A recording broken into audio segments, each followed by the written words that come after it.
The sound arrived before the light did. I was sitting at my desk, headphones on, lost in the churn of an endless spreadsheet when it crept in. At first, I thought it was the hum of the building's air conditioner kicking on. But it wasn't quite that, too rhythmic, too deliberate. A low, repetitive tone, like the far-off tolling of a bell, folded under the ambient noise of the office. I pulled off my headphones and looked around. No one else seemed to notice. Karen was on a call, Sam was reheating his lunch in the break room, and the intern whose name I kept forgetting was tapping furiously at his keyboard. Business as usual. But the sound didn't stop. It grew louder, steady, and unrelenting, until I could feel it in my teeth. I got up, trying to pinpoint the source. The office felt strangely hollow, the kind of emptiness that doesn't belong in a room full of people. As I walked past the rows of desks, the sound shifted, not louder, not softer, but closer, as though it wasn't coming from any one direction but following me, slipping into the spaces between my thoughts. Then I saw the light. It flickered at the far end of the hallway, just outside the supply closet. It wasn't the harsh fluorescence of the overhead bulbs or the warm glow of someone's desk lamp. This light pulsed, faint and golden, spilling out from the cracks of the closet door like liquid. The tone in my head intensified, a persistent vibration that seemed to synchronize with the light. I stood frozen, heart hammering, as the air around me thickened, pulling at my limbs. The door to the supply closet opened. No one was there. The golden light spilled outward, painting the walls and floor in rippling patterns. The sound became unbearable, a low, resonant hum that pressed against my skull. I took a step forward, though I wasn't sure why. The closet seemed farther away than it should have been, the hallway stretching impossibly long, and yet with every step, I felt as though I was being pulled toward it. Inside the closet, everything was wrong. The shelves were gone, replaced by walls that seemed to breathe. The light didn't illuminate the space so much as saturate it, the golden glow curling around itself in spirals and waves. At the center of the room was a pedestal, simple, unadorned, and incongruous with everything else. On it sat a box.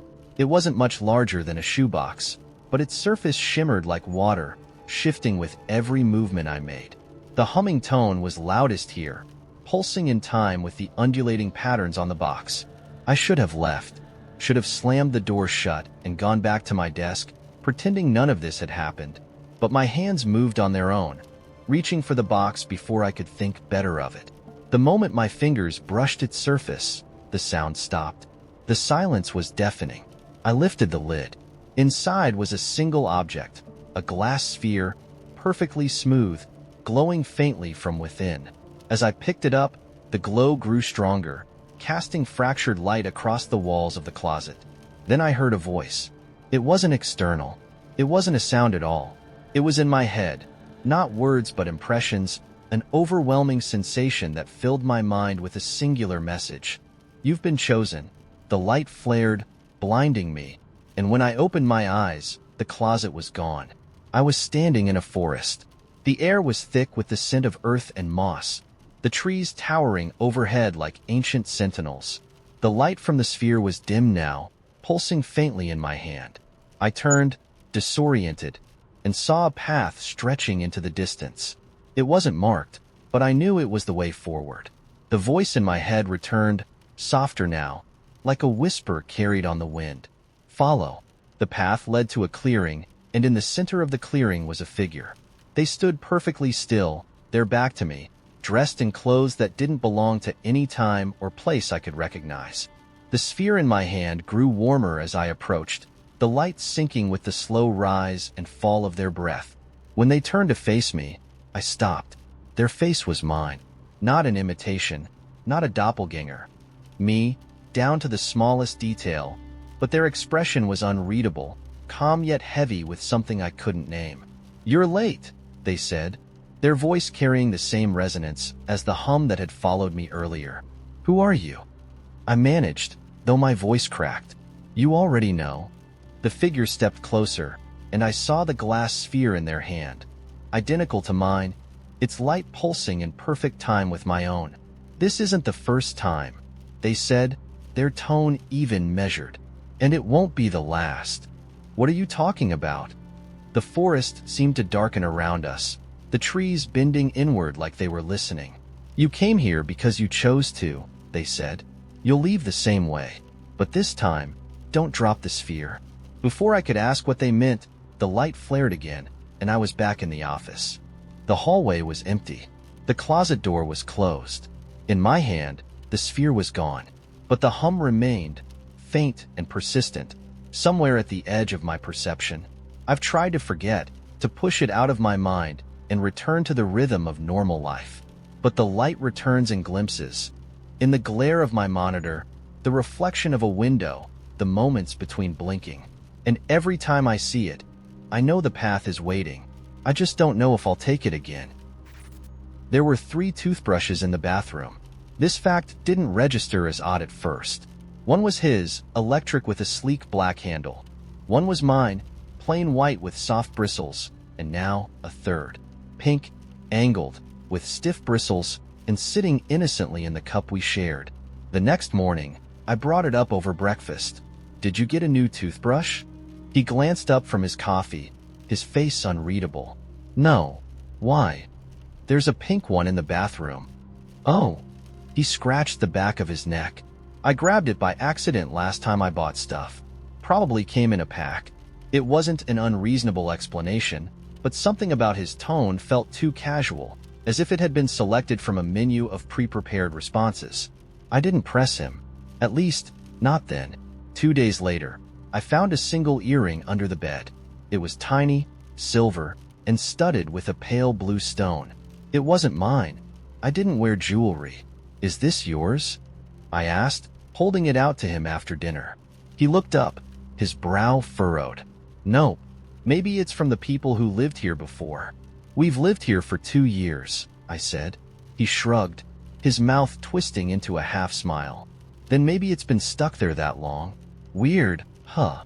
The same pre-prepared tone, the same attempt to disarm me with a smile. I didn't buy it. That night, while he slept, I sat awake, turning the earring over in my hand. The doubts began to stack like bricks in a wall. His late nights were becoming more frequent, accompanied by vague explanations about deadlines or drinks with the guys. He smelled different too. Not bad, just unfamiliar, like a cologne that wasn't his usual brand. One evening, I tried to call him when he was late again. His phone went straight to voicemail. I stared at the screen, a knot tightening in my chest. When he finally came home, he acted as though nothing was out of the ordinary, brushing past me with a quick kiss on the cheek. Where were you? I asked, trying to sound casual. Work ran late, he said, pulling off his tie. I didn't respond. Instead, I walked to the bathroom, where the toothbrush stood like a silent witness. The final clue came on a Saturday morning. He was out, at the gym, he said, and I was cleaning the house when I noticed something sticking out from the pocket of his jacket. It was a scrap of paper, folded tightly, with handwriting I didn't recognize. Thanks for last night. Can't stop thinking about you. I stared at the note for a long time, my hands trembling. The neat, feminine script seemed to mock me, its sentiments so sweet and deliberate it felt like a slap. When he came home, I left the note on the counter.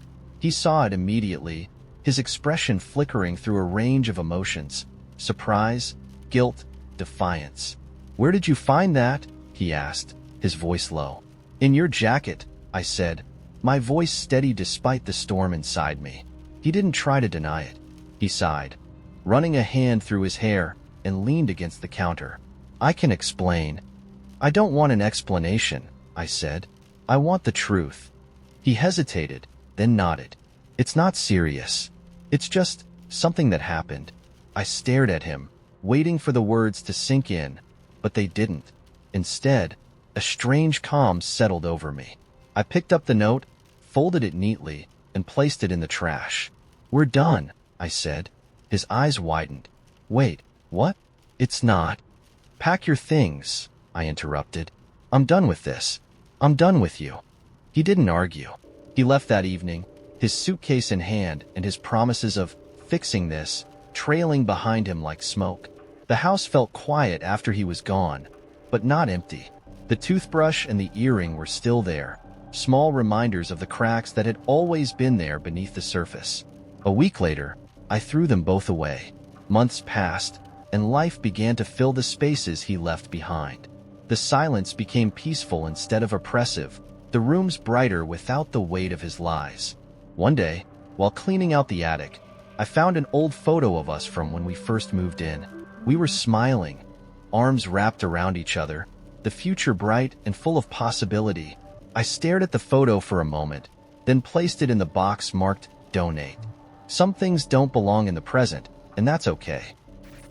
The first time I noticed something unusual about the building, I was carrying groceries up the 4 flights to my apartment. My hands were full, and I was halfway through the narrow stairwell when I passed a landing that wasn't supposed to be there. At least, I didn't think it was. It looked like all the others: cracked beige walls, a grimy window that let in a faint glow of city light. But there was something off about it, something I couldn't name. I chalked it up to exhaustion and climbed the rest of the way without stopping. Later that evening, while unpacking my groceries, I thought about the landing again. My building had 3 floors, not 4. I'd lived here long enough to know the layout by heart. Yet I distinctly passed that extra landing. It felt almost laughable, like maybe I'd been daydreaming, or I'd missed a step and confused myself.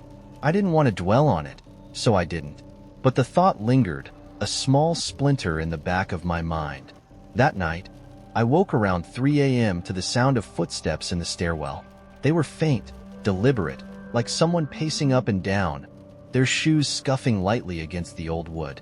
I sat up in bed, straining to listen. It wasn't unusual to hear movement in the building. There was always someone coming or going, but this sounded different, slower, repetitive, like they didn't have anywhere to go. I thought about getting up to look, but the sound unnerved me in a way I couldn't explain. Instead, I lay there, staring at the faint patterns on the ceiling until the footsteps stopped. The next morning, everything felt normal again. The sun poured through my kitchen window, illuminating the dust motes floating lazily in the air. I made coffee, checked my emails, and tried to forget about the strange landing and the footsteps. But when I left for work, I couldn't help glancing at the stairwell. It looked the same as always, its walls scuffed and chipped from decades of use. I counted the landings as I descended. 1, 2, 3. Nothing was out of place. I should have let it go.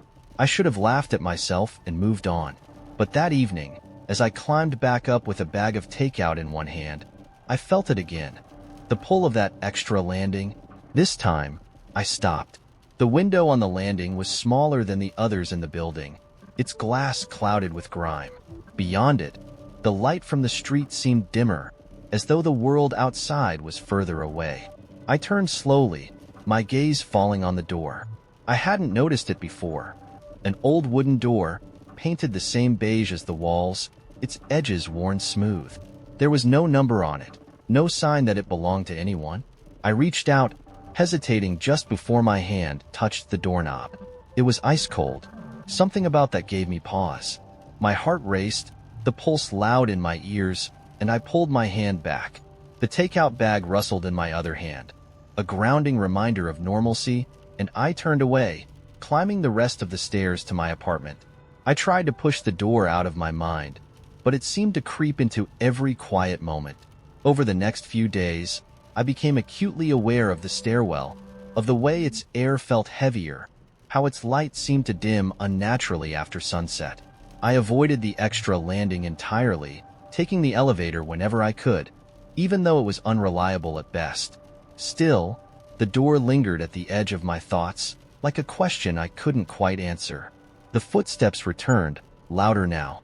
Every night around 3 a.m., they would begin, pacing back and forth, climbing up and down the stairs. I tried to ignore them, but they were insistent, drawing me toward the door in my dreams. In those dreams, the door was open, and beyond it was not another apartment, but a hallway that stretched endlessly into the dark. One night, unable to bear the sound any longer, I left my apartment. The stairwell was dim, its shadows sharper than they should have been, and the air felt thick and damp, like a storm was about to break. As I descended, the footsteps stopped abruptly, leaving a silence so complete it made my skin crawl. The extra landing was waiting for me. The door looked different now. The paint was cracked and peeling, revealing dark wood underneath, and the knob was tarnished, almost black. I hesitated, my hand hovering inches away, the urge to open it clashing with a deep, primal fear. This time, I didn't pull away. The doorknob turned with a soft click, and the door swung inward, revealing a long, narrow hallway. Its walls were lined with doors, identical to the one I just opened, their surfaces warped and uneven. A faint light came from somewhere far ahead, though the source was unclear. I stepped inside. The air changed immediately, colder and heavier, carrying the faint scent of mildew and something metallic. The floor creaked under my weight, each step echoing as though the space around me was much larger than it appeared.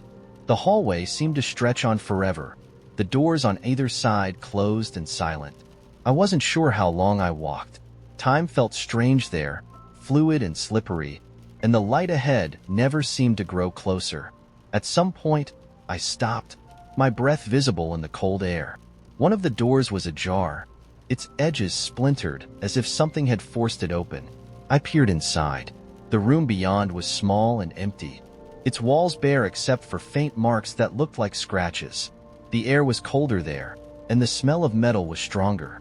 In the center of the room sat a single chair, its wood dark and worn, and on the floor beneath it was something I almost missed, a faint outline of footprints, perfectly aligned with where my own feet stood. I stumbled back into the hallway, my pulse racing. The light ahead flickered briefly, and I turned, desperate to find my way back. The hallway behind me was gone. In its place was another endless stretch of doors, each identical to the last. The footsteps started again, soft and deliberate, coming from somewhere ahead. They were slow at first, almost hesitant, but they grew louder with each passing second. I turned in circles, searching for the source, but the sound came from everywhere at once. And then they stopped. A door creaked open behind me, the sound cutting through the heavy silence like a knife. I turned slowly, my breath caught in my throat. The door stood open, revealing a darkness so complete it seemed to absorb the light. Something moved within it, a shadow too tall and too thin, its shape shifting as it stepped forward. I ran. The hallway stretched endlessly, the walls closing in as the air grew colder. The footsteps returned, louder and faster, chasing me no matter how far I ran. The light ahead flickered again, and for a brief moment, I thought I saw my apartment door. I lunged toward it, throwing myself through the opening just as the shadow reached me. I woke on my living room floor, the faint sound of footsteps fading into the distance. The stairwell outside my door was quiet, the extra landing gone. But every night at 3 a.m., I hear the footsteps again, louder now, closer. And sometimes, when I pass a window, I see a reflection that doesn't quite match my own. I first noticed the house on my way to work. It wasn't there before. I'm certain of that. I walk the same route every morning, past the row of crumbling townhouses, the laundromat with its flickering neon sign, and the old bakery that always smells faintly of cinnamon. The lot where the house now stood had been empty for as long as I could remember, a patch of cracked asphalt covered in weeds. But that morning, the house was just there. It wasn't new. If anything, it looked ancient, the kind of place you'd find in the background of a ghost story. The paint was peeling, the windows clouded with grime. A single, dead tree leaned precariously against the porch, its gnarled branches scratching at the siding in the breeze. I stopped and stared at it for longer than I should have, enough to make me late for work. Something about the house felt wrong, like it was leaning slightly, just enough to make my brain itch. It was subtle, almost imperceptible, but the angles didn't line up. The next day, it was closer. Not much, just a few feet, maybe, but enough that I noticed. The house now loomed near the edge of the sidewalk, the dead tree casting a spidery shadow over the pavement. I stood there, my stomach tight, trying to convince myself I was imagining things. Buildings don't move. Houses don't creep toward the street overnight. Still, I crossed to the other side of the road. As I walked past, I caught something in the corner of my eye, a flicker of movement in the second-floor window. I turned quickly, but the glass was empty, just a gray smear of dirt and reflection. That night, I dreamed of the house. In the dream, I was inside, though I didn't remember entering. The air smelled of mildew and earth, thick and suffocating. The walls were covered in faded wallpaper that writhed and bubbled as if something was moving underneath. I could hear the creak of footsteps above me, heavy and deliberate. But no matter where I turned, I couldn't find the stairs. When I woke, my chest felt heavy, my throat raw, as if I'd spent the night breathing smoke. I told myself it was just a dream, the product of too much coffee and an overactive imagination. But the house was closer still. It had crossed the sidewalk entirely now, its shadow stretching onto the street. The dead tree had shifted too, its branches curling inward like claws. I avoided looking at the windows this time, keeping my head down as I hurried past. By the time I reached work, my hands were shaking. That evening, as I made my way home, I saw a child standing in front of the house. She couldn't have been more than 6 or 7, her hair a tangled mess of curls. She was staring at the front door, her tiny hands clutching a tattered stuffed rabbit. "Hey," I called out, stepping closer. "Are you okay? Do you live here?" She didn't answer. She didn't even look at me. Her gaze remained fixed on the door, her face pale and blank. I hesitated, unsure what to do. "Where are your parents?" She lifted a hand and pointed, not at me, but at the window above the porch. My stomach churned. The glass was no longer empty. A face stared back at me, pale and indistinct, as if pressed against the inside of the pane. I stumbled backward, nearly tripping over the curb. When I looked again, the child was gone. I didn't sleep that night. Every time I closed my eyes, I saw the house, its windows glowing faintly, the dead tree scratching at the walls like it was trying to get in. The next morning, I resolved to take a different route to work. But when I stepped outside, the house was there, directly across the street from my apartment. I froze, my breath catching in my throat. It was impossible. It couldn't have moved, not this far, not overnight. But there it was, close enough that I could see the warped wood of the porch, the faint outline of someone, or something, standing in the doorway. I ran. I didn't stop until I was blocks away, my lungs burning, my legs trembling. When I finally turned around, the house was gone. I thought I'd escaped it, that I was free. But when I got to work, the house was waiting in the parking lot, its dead tree leaning against the side of the building. I didn't go inside. I called in sick and spent the rest of the day wandering the city, avoiding every street and alley where I thought the house might appear. By nightfall, I was exhausted. I didn't want to go home, but I didn't have anywhere else to go. I stepped into my apartment cautiously, half expecting to find the house waiting in my living room. It wasn't, but when I glanced out the window, it was there, sitting in the middle of the street like it had always been there. The front door was open now, the dark interior yawning like a mouth. A figure stood on the porch. It was the child, clutching her rabbit, her face blank and lifeless. She raised a hand and waved. Then she stepped inside, and the door slammed shut behind her. I haven't left my apartment since. I see the house every time I look outside. It's closer now, the dead tree scraping against my window. Sometimes I hear footsteps in the hallway, heavy and deliberate. But when I look through the peephole, there's nothing there. I know it's only a matter of time before the house finds a way in. And when it does, I don't think I'll be coming back out. The first day I heard the song, I didn't think much of it. I was walking home from work, earbuds in, listening to a podcast I'd already half forgotten.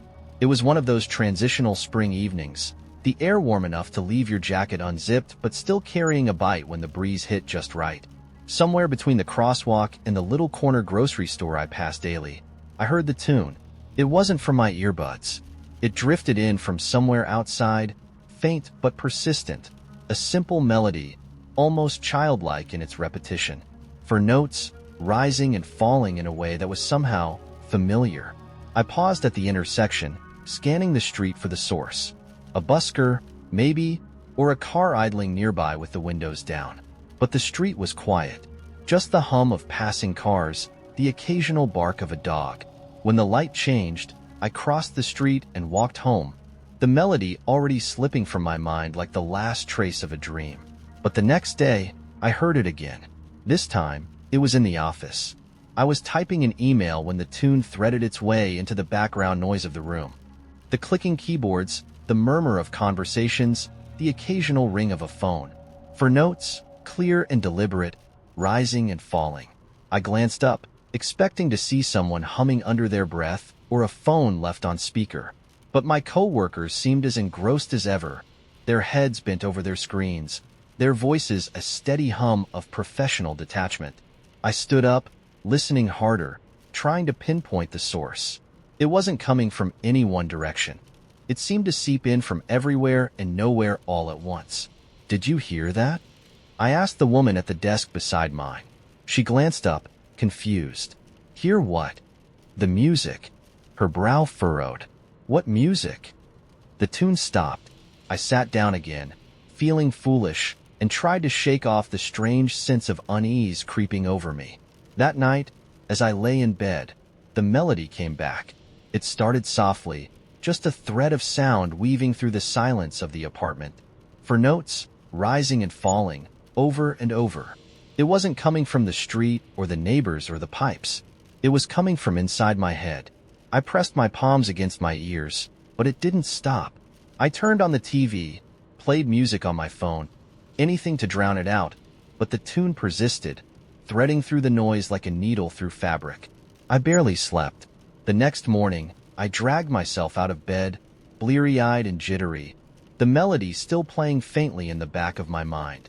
It followed me to work, hung in the air like static, impossible to ignore. By lunchtime, I couldn't stand it anymore. I left the office and walked until my feet ached, searching for some explanation, some source. In the park, I saw her. She was sitting on a bench near the pond, a girl no older than 10, swinging her legs idly as she hummed the tune. The same 4 notes, rising and falling, over and over. I stopped in my tracks, staring at her. She looked ordinary enough. A pale blue dress, dark hair pulled into a braid, but something about her seemed displaced, as though she belonged to a different time, a different story. When she noticed me, she stopped humming and smiled. "Do you like it?" she asked. Her voice was clear and high, carrying across the space between us. I hesitated, my pulse quickening. "What is it?" The girl tilted her head, as though considering the question. "It's your song."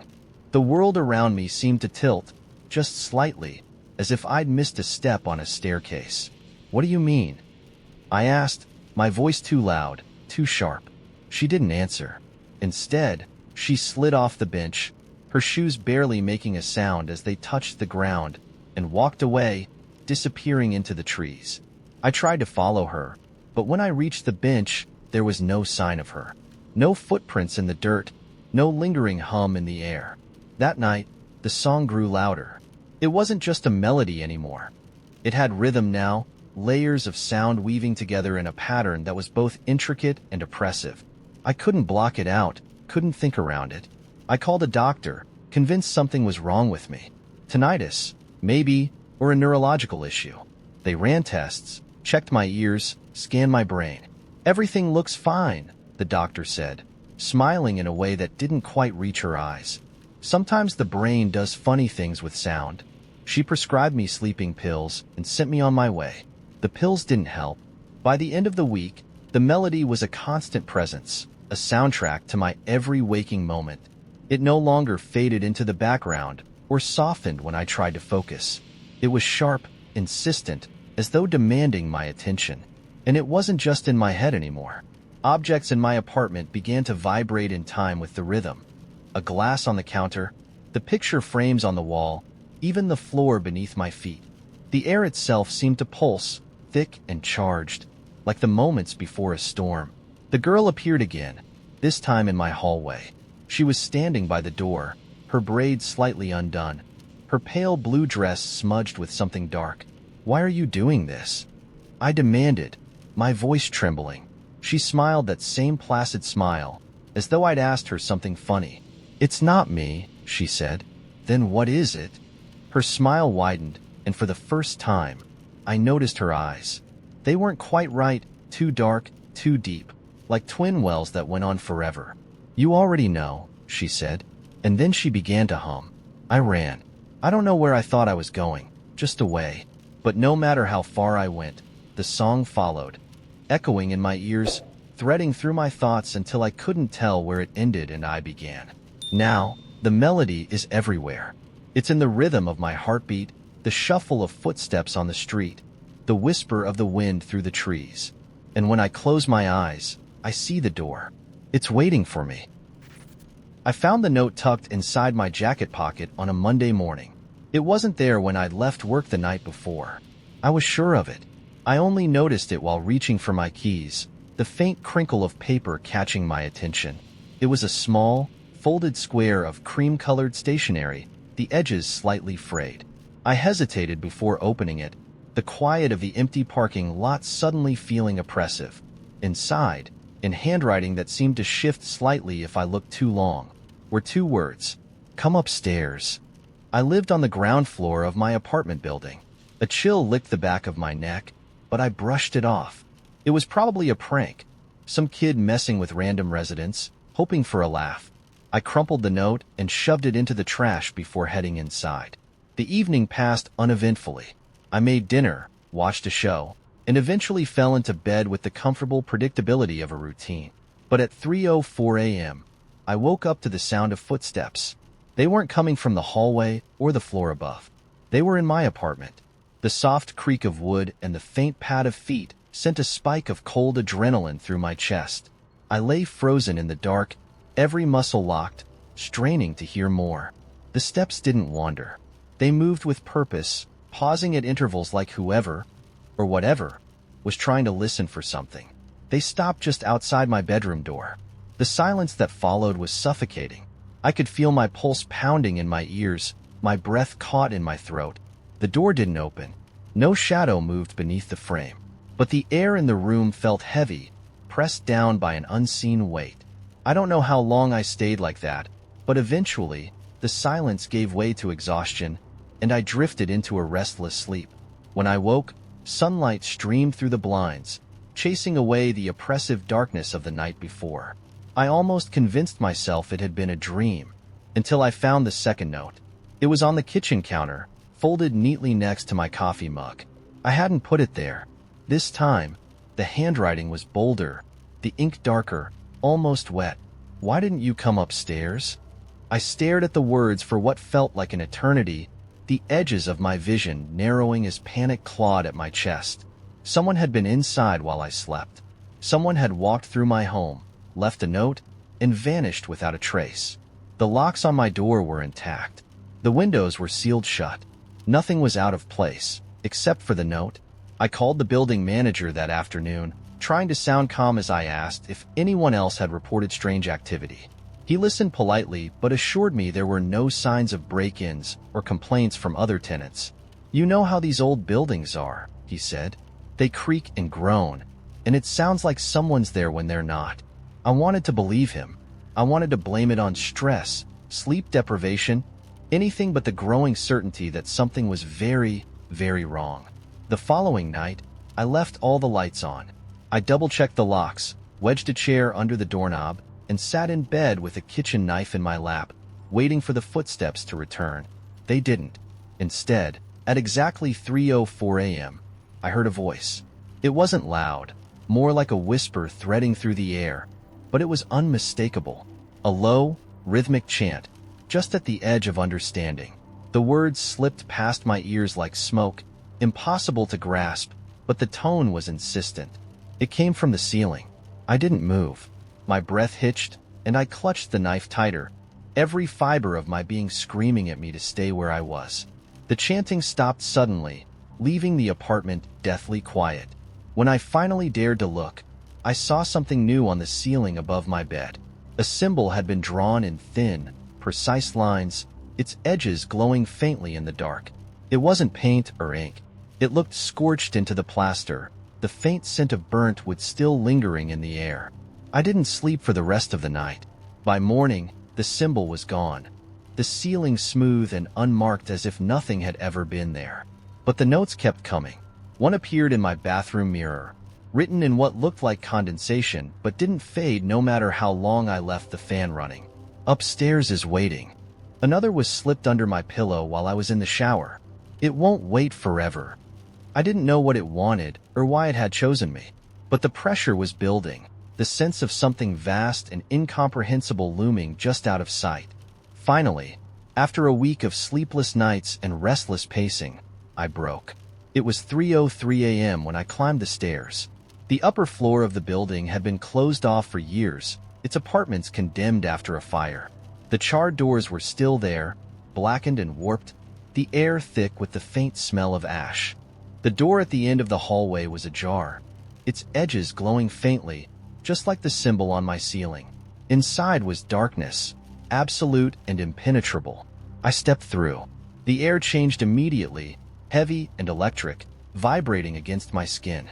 The walls were lined with the same glowing symbols, each one shifting and pulsing as though alive. And at the center of the room, something waited. It was impossible to describe. A tangle of shapes and shadows, a presence that defied logic or reason. It didn't move, but I felt it watching me, its attention pressing down like a physical weight. The chanting began again, louder this time, echoing in my mind and drowning out my thoughts. I opened my mouth to scream, but no sound came out. The last thing I saw before everything went black was a new note, pinned to the wall in glowing ink. "You belong here now." I woke up in my apartment the next morning, the air still and silent. The notes were gone. The chanting had stopped. But sometimes, when I close my eyes, I see the symbols still burning in the dark. And I know, someday, they'll call me back. The flyer had been taped to the door of my favorite coffee shop for weeks. Escape the noise. Cabin rental for writers. Isolated. Affordable. Inspiring. It felt like it had been put there just for me. My novel, 2 years in the making, had hit a wall, and I needed a reset. The cabin was exactly what I'd been searching for. Far from the distractions of the city, nestled deep in the woods, and reasonably priced. After a short email exchange with the owner, I booked it for the entire month of January. The directions were simple but unusual. No GPS coordinates, just handwritten instructions to follow the highway until mile marker 127, then turn left onto an unmarked gravel road.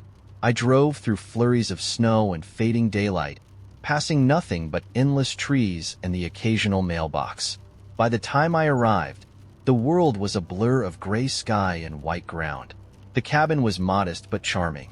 A small A-frame structure with a single chimney puffing smoke, a woodpile stacked neatly against its side, and a view of the surrounding pines that seemed to stretch forever. A welcome packet sat on the kitchen counter with a note from the owner. "Make yourself at home. If you need firewood or supplies, there's a shed out back. No cell service, but there's a landline for emergencies. Enjoy the quiet." I unpacked quickly, eager to start writing. The first night was serene. Just the crackle of the fire, the rustle of the wind in the trees, and the satisfying clack of my keyboard. Words flowed effortlessly, and for the first time in months, I felt like I was making real progress. But on the second night, I noticed something odd. The shed the owner had mentioned? It wasn't behind the cabin, as the note had suggested. I found it farther out, at the edge of the woods, partially hidden by snow-covered branches. It was much larger than I expected, more like a small barn. The padlock on the door looked old, its metal rusted but sturdy. There was no reason for me to be uneasy. It was just a shed, but something about it felt off. I grabbed a bundle of firewood from a pile nearby and hurried back inside. That night, as I lay in bed, I heard the first sound, a faint knocking, rhythmic and deliberate, coming from somewhere outside. I sat up, heart pounding, and listened. It wasn't the wind or the creak of the trees. It was too precise for that. 3 knocks, a pause, and then 3 more. I waited, my breath shallow, but the sound didn't come again. The following day, I told myself I'd imagined it. The isolation was playing tricks on me, amplifying every creak and groan of the cabin. I threw myself into my work, spending the day immersed in my manuscript. By evening, I'd almost convinced myself there was nothing to worry about, until the knocking returned. This time, it was louder and closer. 3 knocks, a pause, and 3 more. I crept to the window, expecting to see some stray animal or falling branch. But there was nothing. just the unbroken expanse of snow and trees, bathed in pale moonlight. The landline's receiver felt heavy in my hand as I dialed the number from the welcome packet. The owner picked up after a few rings. "There's someone outside," I stammered. "Knocking." The line crackled, the connection weak. "It's nothing," he replied after a pause. His tone was calm, too calm. "Probably just the wind. These old cabins make all kinds of noises. Don't worry about it." Before I could protest, the line went dead. That night, I didn't sleep. The knocking came and went, always in the same pattern, always from somewhere different. Sometimes it sounded like it was right against the cabin walls, other times like it was coming from the woods. I stayed by the fire, clutching a kitchen knife, my mind racing. The next morning, I decided to investigate. The snow crunched underfoot as I made my way to the shed. The padlock was still there, but the snow around the door had been disturbed, the faint impressions of footprints leading up to it. The prints were strange. Not the deep, defined tracks of boots, but shallow depressions, as though something light had moved across the surface without fully breaking it. I rattled the lock, but it held fast. As I turned to leave, I noticed something carved into the wooden doorframe, faint and jagged like it had been scratched by a knife or claw. It wasn't a word, exactly, more like a symbol, a circle with a jagged line cutting through it. I didn't go back to the shed after that. By the fourth night, the knocking had changed. It wasn't a pattern anymore. It was erratic, frantic. It came from the roof, the walls, the porch. I shouted into the darkness, demanding to know who was out there, but there was no answer. Just the knocking, relentless and mocking. I tried calling the owner again, but the landline was dead. Desperation took over. I packed my things, threw them into the car, and drove down the gravel road as fast as the icy conditions allowed. My headlights barely cut through the swirling snow, and for a while, I thought I'd be trapped. But then I saw it, a figure standing in the road, pale and motionless. I slammed on the brakes, skidding to a stop. The figure didn't move. It was tall, impossibly tall, its limbs thin and angular, its face obscured by the shadows. My breath caught as it raised an arm, pointing back the way I'd come. I didn't wait to see what it would do next. I threw the car into reverse, spinning the tires in my panic, and veered off the road, crashing through a shallow ditch. When I finally managed to right the car and find the highway, I didn't look back. The cabin owner never answered my emails. The listing disappeared from the site a few days later. Sometimes, I wonder if I dreamed the whole thing, if the isolation and the stress of my writing had created something in my mind. But every so often, when I'm alone late at night, I hear it again. 3 knocks, a pause, and 3 more. And I know it's still out there, waiting. It was the kind of mundane errand you'd forget the moment it was done. Buying toothpaste at the corner store, just past sunset. The store was mostly empty, and I like that about it. Quiet, uneventful, routine. As I wandered the fluorescent aisles, the faint hum of the overhead lights was oddly comforting. That sense of order, of things being where they should be, lulled me into a rhythm. Then, somewhere between the dental floss and the shampoo aisle, I heard it. A voice. It was faint, not quite a whisper, just beneath the sound of the humming lights. At first, I thought it was an announcement on the intercom, garbled and indistinct. But when I tilted my head to listen closer, I realized it wasn't coming from overhead. It was coming from the shelf. I froze, toothpaste in hand, staring at a row of travel-sized bottles of mouthwash. The voice murmured again, barely audible, a raspy thread of sound that made the hair on my arms stand up. I took a cautious step back, scanning the empty aisle. No one was there. And yet, the voice persisted. I leaned in, against my better judgment, and the sound sharpened into something almost clear. "Don't leave yet." The words, soft but insistent, were enough to send a jolt of adrenaline through my body. I dropped the toothpaste. It hit the floor with a dull thud, and the sound felt too loud, like an interruption in a space that wasn't mine anymore. I stepped back and looked around the store. The lone cashier at the front was scrolling on her phone, oblivious, and the aisles were empty. Just me and the voice. Ignoring every instinct to walk out, I crouched and picked up the toothpaste, forcing myself to stay calm. But the moment I stood up, I felt it. A shift. The space around me wasn't the same. The shelves stretched higher, their edges bending slightly, as though I were looking at them through warped glass. The fluorescent lights buzzed louder, an angry drone that made my skull ache. I turned toward the end of the aisle, my chest tight and froze in place. The cashier was gone. The registers, the counter, the little rack of candy bars, all of it had vanished. Beyond the aisle was a deep gray fog, rolling in and out like the tide. The store wasn't there anymore. It was just aisles stretching endlessly into nothingness, their contents blurring into meaningless shapes. Panic clawed at my chest. I backed away, nearly tripping over my own feet. "Don't leave yet," the voice repeated, clearer this time. I didn't respond. I couldn't. My throat was dry, and my hands trembled as I clutched the toothpaste like a lifeline. The fog crept closer, tendrils of gray licking at the edges of the aisle, erasing everything it touched. A sound broke through the static, a rhythmic clicking, slow and deliberate. It echoed off the shelves, growing louder with every beat, and I realized with growing horror that it was coming closer. "Turn around." The voice wasn't a whisper anymore.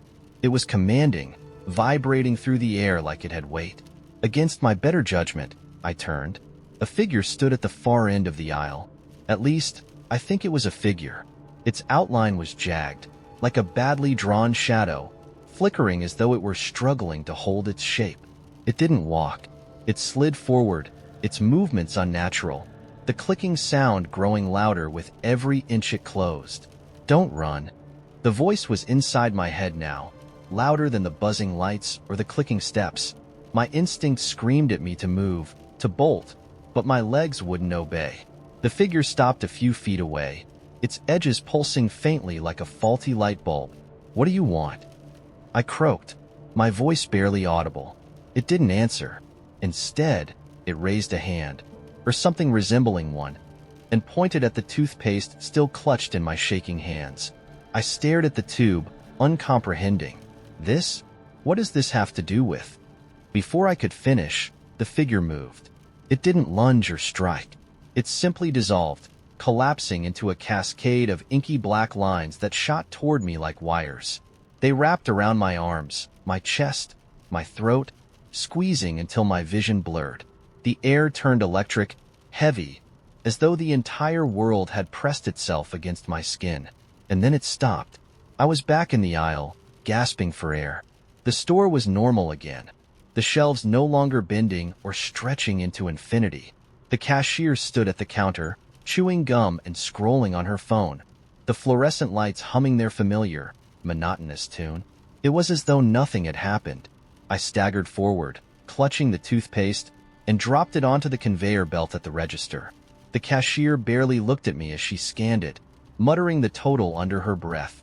I handed her a crumpled bill and stumbled out into the night, the cool air hitting my face like a slap. For a moment, I stood there, trying to catch my breath, the memory of the fog and the figure already slipping away, like a dream dissolving in the morning light. Then I looked down at the receipt. It wasn't a receipt. The paper was blank, save for 2 words written in jagged black ink. "Come back." I dropped it and ran.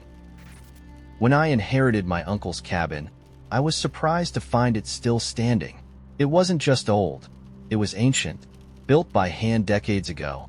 It sat deep in a forest that no one seemed to care about anymore.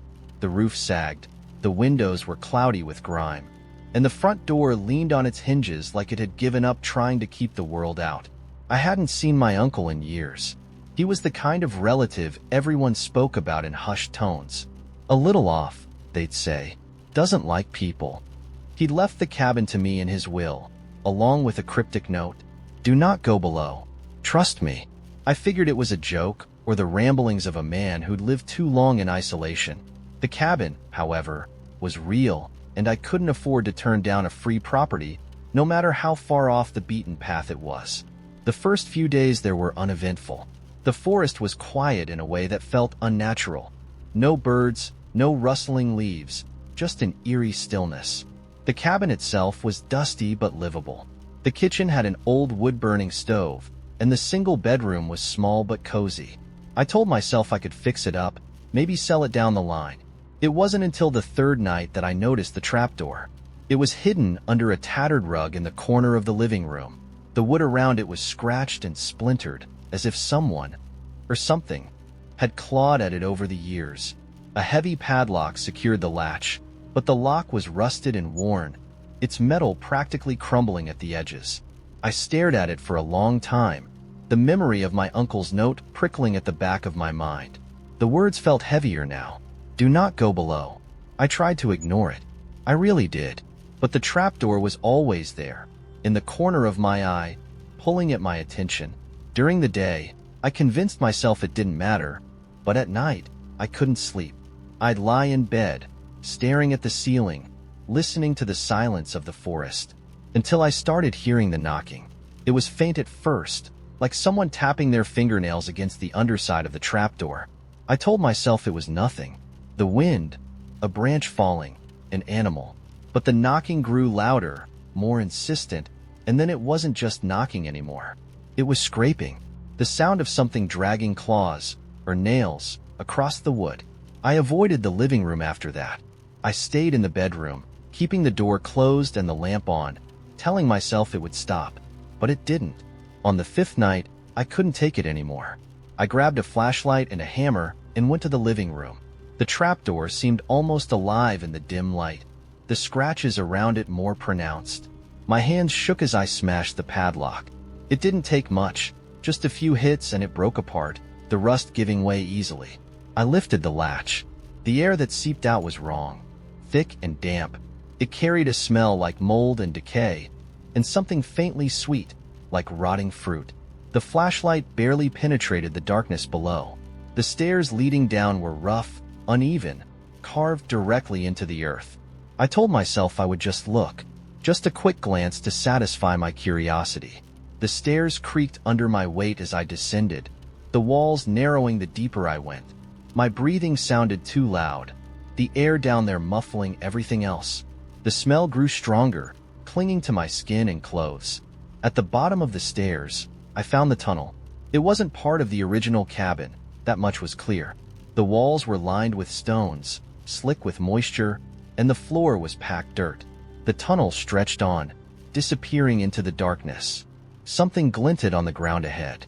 I moved closer, shining the flashlight on the object. It was a knife, its blade long and jagged, the handle wrapped in what looked like strips of leather. The blade was clean, but the dirt around it was stained dark, as though something had seeped into the ground and never dried. That's when I heard the breathing. It wasn't mine. It was coming from further down the tunnel, slow and ragged, like someone, or something, trying to draw air through lungs that didn't quite work. I froze. The flashlight flickered, and in that brief moment of darkness, I heard it move. Something shifted in the tunnel, the sound of earth and stone giving way to something heavy and deliberate. When the light returned, I saw it. At first, I thought it was a shadow, a figure hunched and unnatural, its limbs too long, its head tilting at an angle that made my stomach lurch. Its skin was mottled and pale, its eyes wide and shining in the beam of the flashlight. It opened its mouth. The sound that came out wasn't human. It wasn't animal, either. It was a low, guttural noise that vibrated through the walls, through the floor, through my chest. I ran. The stairs were steeper on the way up, the air thicker, my legs heavier. I slammed the trapdoor shut and shoved the heaviest furniture I could find on top of it. I left the cabin that night. I didn't pack. I didn't look back. I've tried to forget about it, but I can't. Sometimes, I still hear the scraping, faint and far away, as if it's following me. And sometimes, when I close my eyes, I see the tunnel, and the thing that was waiting for me at the end of it. It began with the books, or rather, the absence of them. I had a routine. Every night before bed, I'd pull a random book from the shelf, settle under the lamp's warm light, and read a chapter or two until my eyes grew heavy. I've always been meticulous about where my books go. Alphabetical by author, arranged neatly, with no gaps or clutter. That's why, when I reached for a novel one night, I immediately noticed the empty space where a book should have been. I frowned. Nothing was missing in the sense that I remembered taking something out, but there it was. A gap, a book's width wide, breaking the harmony of the shelf. For a moment, I thought maybe I'd misplaced one, left it on the coffee table or maybe in my bag. But a search of the apartment turned up nothing. The book, whatever it had been, was gone. The next day, 2 more were missing. I stood in front of the shelf for what felt like hours, trying to piece together what had happened. The missing books weren't random. They were contiguous. A string of titles that had once filled a row now erased, as if someone had carefully slid them from the shelf without my noticing. That evening, I decided to test it. I took a notebook and pen, cataloging every title on the shelf. I double-checked the list, my handwriting precise and deliberate. This time, I would know if something disappeared. I went to bed feeling strangely satisfied. In the morning, half the shelf was empty. Not just a handful of books, but an entire section. Dozens of titles wiped clean as though they'd never existed. Even worse, when I checked my notebook, the pages were blank. The words I had written the night before, the careful inventory, were gone. I dropped the notebook, the sound of it hitting the floor impossibly loud in the silence of my apartment. That's when I noticed the whispers. They weren't loud, barely more than a faint hum, but they were there, soft, insistent, just at the edge of hearing. I couldn't make out words, but the sound was rhythmic, like someone flipping through pages at an impossible speed. I turned in circles, searching for the source, but there was no one there. Over the next week, the vanishings expanded. It wasn't just the books anymore. Objects in my apartment began disappearing with no pattern I could decipher. A spoon from the kitchen drawer, a single sock, the lamp I kept on my bedside table. Once, I opened the fridge to find the shelves empty, every single item removed, as though I'd never stocked it. Each night, the whispers grew louder. One morning, I woke to find something new on the bookshelf, a journal. It wasn't mine. The cover was cracked leather, its edges worn and frayed, with no markings or title to suggest its origin. Hesitantly, I opened it. The pages were filled with text, handwritten in cramped, uneven lines. But the words made no sense. They swirled and shifted as I read, rearranging themselves into shapes and symbols that seemed to hover just beyond comprehension. One phrase, however, stood out. It appeared on every page, always in the same position at the top, no matter how far I flipped. "This is not for you." I slammed the book shut and shoved it back onto the shelf. That night, I decided I couldn't stay in the apartment any longer. Whatever was happening, whatever had taken root here, was something I couldn't understand, let alone fight. I packed a bag and planned to leave first thing in the morning. But the next morning, I woke up to find my suitcase gone. Not just the suitcase, but the bag, my shoes, my coat, everything I had prepared for my escape. Even the keys to my car had vanished. I tried the front door, but the knob wouldn't turn. Not locked, not stuck, just immovable, as though it had become part of the wall. And then I noticed something far more unsettling. My bookshelf was full again. Every book I thought I had lost was back, lined up neatly in perfect order. But the titles were wrong. Each spine bore a name I didn't recognize, with authors I had never heard of. I reached for one at random and opened it, my fingers trembling. The pages were blank. All of them. I grabbed another book and another, flipping through them in growing panic. Every page was empty, a mockery of the words they should have contained. It was as though the books themselves were hollow, shells pretending to be what they once were. That's when the journal reappeared. It was sitting on my coffee table, its cracked leather cover staring up at me like an accusation. I didn't remember bringing it there, but I couldn't ignore it. Slowly, I opened it again. This time, the words didn't swirl. They were clear, etched into the paper with a precision that made my skin crawl. "We are reading you." The whispers exploded into full voices then, loud and overlapping, as if 100 unseen figures had suddenly crowded into the room. They spoke in tones I couldn't place, their words an incomprehensible jumble of languages and sounds. I dropped the journal and ran.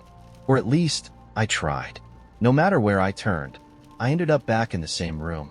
The hallway looped endlessly, the walls closing in tighter with every step. When I finally stopped, gasping for breath, I found myself standing in front of the bookshelf again. There was no way out. The journal sat on the coffee table, open to a new page. The words written there were simple, direct, and final. You belong to the story now. I never left the apartment after that. Not because I didn't want to, but because I couldn't. The door wouldn't budge, and the windows showed nothing but swirling blackness beyond. The books on the shelf remained blank, except for the journal, which writes itself anew every night. And the whispers never stop. They follow me everywhere, filling every silence, reminding me that I am no longer the one doing the reading. I am what's being read. I don't normally take the long way home. It's a narrow road, lined with trees so tall and dense that they block out the sky, even on the brightest days. People around here call it the Hollow Road, a name that carries a weight I never quite understood. But that evening, I was restless. My usual route felt suffocating, so I turned off the main street and let the darkness of the trees close around me. The Hollow Road has no streetlights, only the faint spill of headlights carving jagged streaks into the night. My car crept forward, the tires crunching softly against gravel, and for the first time in years, I felt genuinely alone. No houses, no signs of life, just the vast stretch of black ahead and the looming silhouettes of trees on either side. About halfway through, I saw her. At first, she was just a blur in my peripheral vision, a figure standing at the edge of the road, half hidden by the shadows of the trees. I slowed the car, squinting through the windshield, but by the time I reached the spot, she was gone. A branch snapped, somewhere to my left. My breath caught, and for a moment, I considered reversing, turning back to the safety of the main street. But then I saw it. A scarf, bright red, caught on a low-hanging branch. It fluttered faintly in the breeze, impossibly vibrant against the muted tones of the hollow. I told myself someone had dropped it, maybe a hiker or a local, and kept driving. When I reached home, the lights in my apartment felt blinding after the darkness of the hollow. I set my keys on the counter, grabbed a glass of water, and tried to forget about the strange sense of unease that had crept in during the drive. But as I turned to head to bed, I froze. The scarf was there. It lay draped over the back of my kitchen chair, impossibly bright, impossibly real. I hadn't brought it inside. I was sure of that. For a long moment, I just stared at it, my mind cycling through possibilities that didn't make sense. Maybe someone had played a trick on me. Maybe I wasn't as alone on the Hollow Road as I'd thought. Or maybe it wasn't someone at all. I didn't touch the scarf.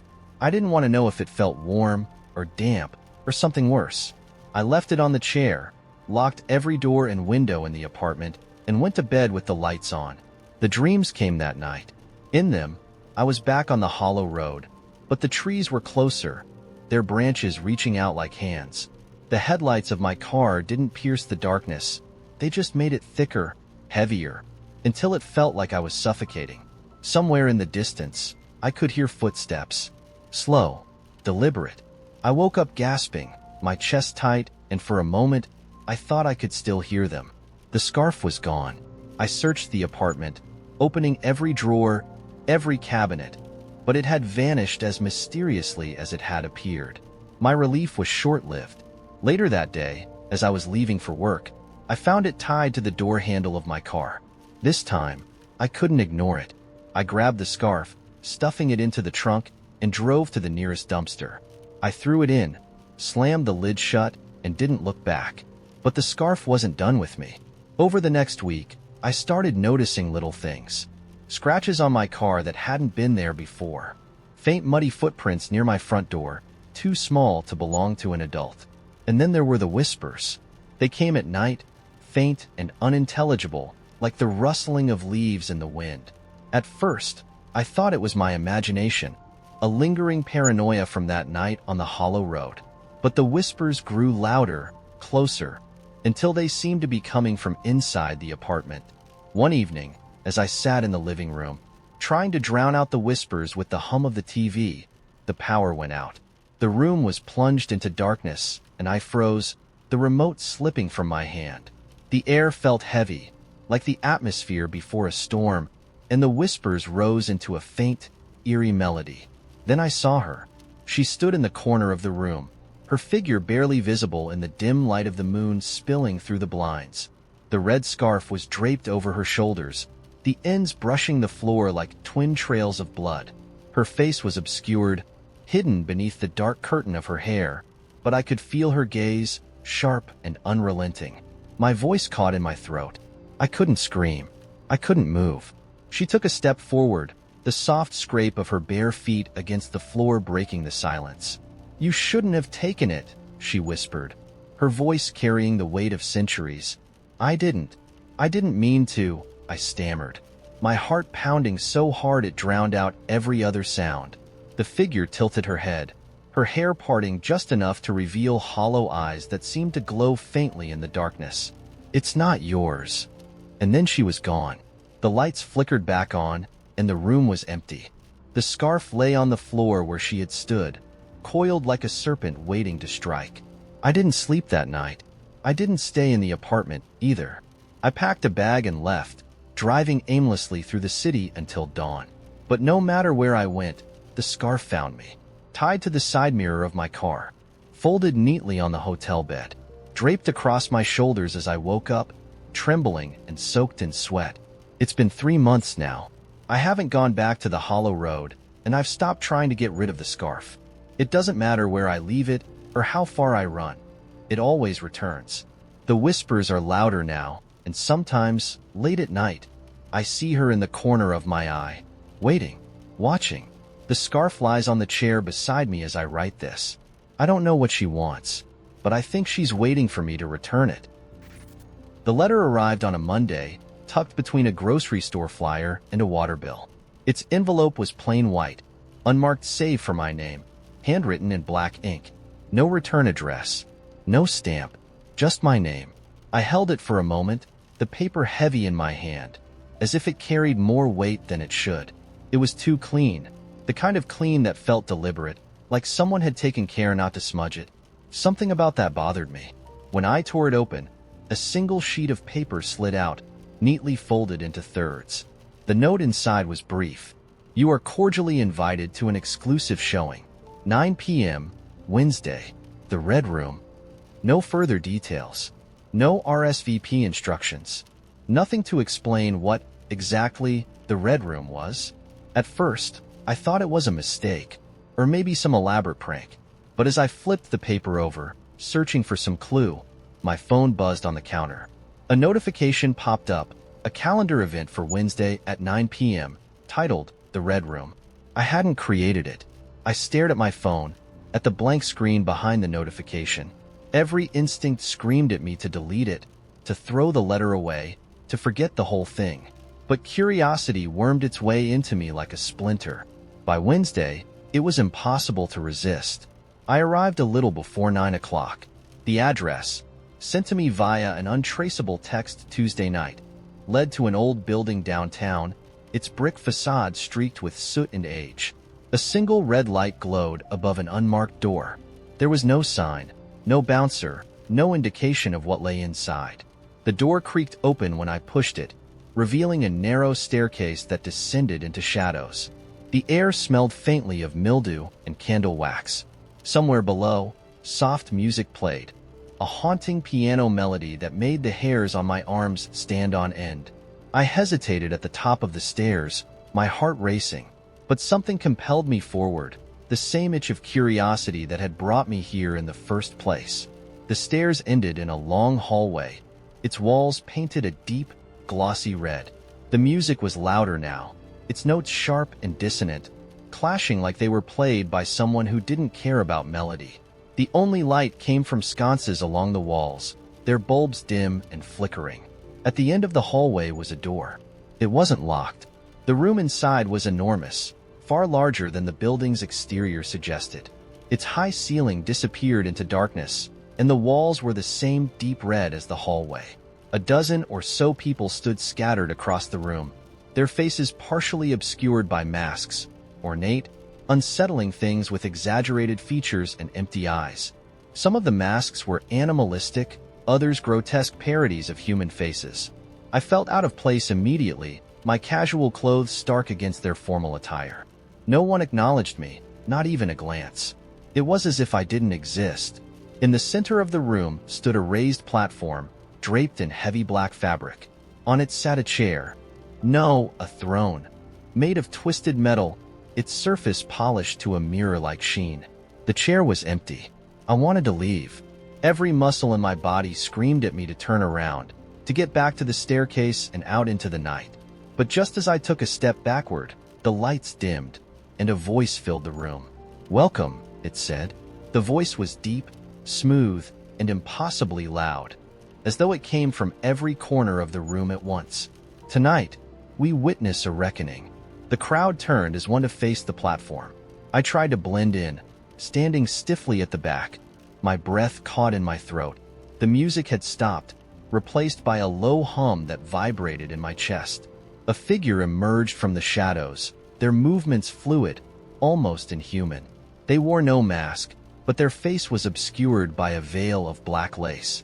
They climbed onto the platform, each step deliberate, and sat in the chair.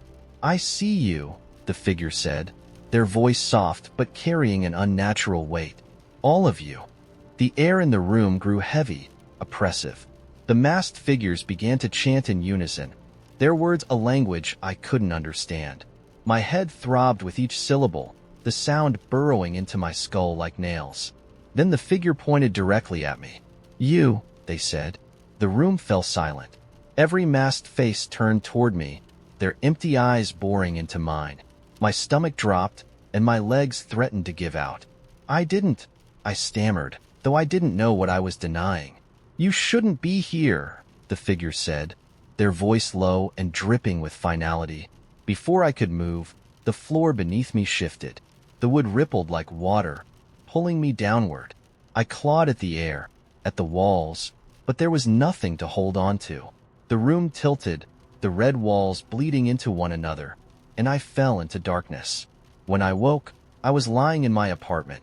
The letter was gone, the calendar event erased from my phone. But things are different now.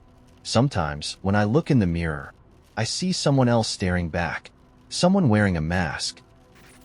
The rain began as a whisper, soft and rhythmic, tapping against the window like a polite request to be noticed. On any other night, Eva might have found it comforting, the kind of background noise that let her thoughts settle. But tonight, the rain wasn't alone. Beneath its steady cadence was another sound, a faint, hollow tapping that came not from the glass, but from somewhere deeper in the house. She set her mug down carefully, the tea untouched and cooling, and strained to listen. The sound came again, a deliberate knock-knock-knock, echoing faintly down the hallway. It wasn't the wind, nor the branches of the oak tree brushing against the siding. It was too measured, too precise. The hallway stretched before her, darker than it should have been, the bulb at the far end flickering weakly. She stood at the threshold, her bare feet cold against the wood floor. "Hello," she called, her voice breaking the quiet. No answer came, only another sequence of knocks, now louder, insistent. She considered waking her brother. Julian was a light sleeper, and they had long agreed on an unspoken rule. If anything weird happened in the house, they would face it together. But tonight, the sound felt like it was meant for her alone. She took a deep breath, stepped into the hall, and moved toward the source. The door to the storage room was slightly ajar, its frame crooked from years of settling. The knocks were louder here, coming not from the room itself, but from something beyond it. Eva hesitated, her hand hovering over the doorknob. She pushed it open. The room was unchanged, cluttered and unremarkable, filled with boxes of old clothes, a bicycle with a bent wheel, and stacks of books no one had touched in years. But the sound was here, behind the far wall, a low and steady thump that vibrated through the floorboards. She stepped inside, her pulse quickening, and crouched to inspect the wall. The knocking stopped. For a moment, the silence was suffocating. Then, just as she leaned closer, the wall gave way. It wasn't a collapse, not exactly. More like it folded inward, the wood and plaster peeling back to reveal a narrow passageway that hadn't been there moments before. The air that spilled out was cold, metallic, carrying with it the faint smell of damp earth. Eva hesitated, her mind screaming for her to turn back, to wake Julian, to call someone, anyone. But her legs were already moving. The passage was tight, the walls rough-hewn and uneven, as though carved hastily. The deeper she went, the colder it became, the sound of her footsteps swallowed by the thick air. She reached the end abruptly, stepping into a circular chamber that seemed impossibly large for the space it occupied. The walls were covered in intricate carvings, spirals, and symbols that hurt to look at for too long. In the center of the room was a pedestal, and on it sat a small, wooden box. Her hands trembled as she approached, drawn forward by something she couldn't name. The box was plain, unremarkable, its surface worn smooth, but the air around it seemed to hum, as though it were alive. She reached out, her fingers brushing the wood, and the world shifted. The chamber vanished. She was standing in the middle of the living room now, the box still in her hands. The rain had stopped, replaced by a heavy stillness that pressed against her skin. The house felt different, unfamiliar, as though it were holding its breath. She set the box down on the coffee table, her heart hammering in her chest. Something moved. She spun around, but the room was empty. The shadows seemed deeper, though, pooling in the corners, shifting just at the edge of her vision. The box creaked softly, and she turned back to it. The lid was open. Inside was a key, old and tarnished, its edges sharp and uneven. Beneath it, carved into the bottom of the box, were 3 words, "Do not look." Her breath caught. Before she could react, the lights flickered, plunging the house into darkness. A faint sound came from the hallway, the same knocking as before, now slower, heavier. She grabbed the key and stepped back, her eyes darting toward the sound. A shape emerged from the shadows, tall and impossibly thin, its form bending unnaturally as it moved toward her. Its face, or what should have been its face, was smooth and featureless, a blank slate that seemed to absorb the dim light. The knocking grew louder, echoing through the house, each thud rattling her bones. The figure stopped a few feet away, its head tilting as though studying her. Eva clutched the key tightly, its jagged edges digging into her palm. "What do you want?" she demanded, her voice shaking. The figure didn't respond. Instead, it raised a long, spindly hand and pointed toward the box. The lid slammed shut, the sound reverberating through the room like a gunshot. The carvings on the walls of the hidden chamber flashed in her mind, their spirals twisting and unraveling, and she understood. The key wasn't to open anything. It was to lock it away. The knocking stopped. The figure retreated, melting into the shadows as though it had never been there. The stillness returned, heavier than before, and Eva was left alone in the darkened room. She looked down at the key in her hand, its edges now warm against her skin. The box sat on the table, silent and unassuming, but she could feel the weight of it, the secrets it carried pressing against her mind. She didn't open it again. The sound was faint at first, like distant wind chimes, though I lived nowhere near trees or open air. It came at irregular intervals, sharp notes carried through the stillness of my apartment. It didn't bother me, at least not at first. I thought it might be something outside, maybe the pipes or a neighbor moving furniture. Life gives you these small, unexplainable quirks, and you learn to ignore them. But then the sound followed me to work. I first noticed it during a meeting. My boss was droning on about quarterly numbers when a single, high-pitched chime echoed faintly from somewhere in the room. I looked up, expecting someone to check their phone or shift uncomfortably. Nobody reacted. "Did anyone hear that?" I asked. My boss stopped mid-sentence, annoyed by the interruption. "Hear what?" The chime came again. It was closer this time, almost personal, like it was meant for me alone. "Nothing," I muttered, sinking into my chair. By the time I got home, the sound was gone, but the unease lingered. I tried to distract myself with dinner and a mindless TV show, but my focus was shot. I kept glancing at the corners of the room, half expecting something to move in the shadows. When I went to bed that night, the sound returned. It was louder now, more deliberate. Not just a random chime, but a series of notes, almost melodic. They carried a strange resonance, not like a song but a call, a summoning. I sat up, searching the dark room for a source. My window was closed, the streets below silent except for the occasional car. The sound didn't belong to this world. It felt like it had slipped in from somewhere else. When the melody stopped, I realized I wasn't alone. In the faint light leaking from the street lamp outside, I saw them. They stood at the edge of my room, their shapes barely distinguishable from the dark. Their forms shimmered slightly, like heat waves rising from asphalt. I didn't scream. Something deep in my bones told me not to. The tallest of the figures tilted its head, observing me. It didn't move closer. It didn't need to. Its presence filled the room like an overwhelming weight, making it hard to breathe. "What do you want?" I whispered. It didn't respond, but its head tilted further, as though it were studying the question itself. When I blinked, they were gone. The next morning, I found something strange on my desk. A small, metallic object that looked like a coin, except its surface wasn't smooth. It was etched with symbols, intricate and foreign, as though it belonged to a language that had never existed in my world. I didn't touch it. I didn't even want to look at it for too long, but it was hard to ignore. I went about my day as best I could, but the coin stayed in my thoughts, a gnawing presence I couldn't shake. At work, the sound returned, louder now, urgent. The same chime, the same melody. My coworkers didn't react to it, even when it rang so loud I winced. "Are you feeling okay?" Ellie, the only person I really talked to in the office, asked me during lunch. I wanted to tell her everything, that the sound was following me, that shadowy figures had stood in my bedroom, that something was pulling at the edges of my reality. Instead, I just nodded. "I'm fine," I said, lying. That evening, when I returned home, the coin was gone. In its place was a mark on my desk, etched into the wood as though carved by fire.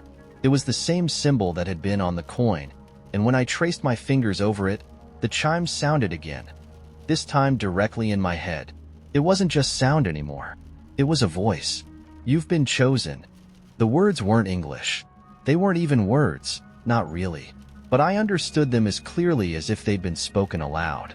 The lights in my apartment flickered, and the air grew heavy. I tried to move, to get out, but my body felt anchored in place. The figures returned. This time, there were more of them. They stood in every corner, their forms shimmering in and out of focus. The tallest stepped forward, its movements fluid yet disjointed, like a marionette on loose strings. "What do you want from me?" I managed to ask, my voice trembling. The figure didn't answer. Instead, it raised a hand, long and narrow, with too many joints, and pointed to the mark on my desk.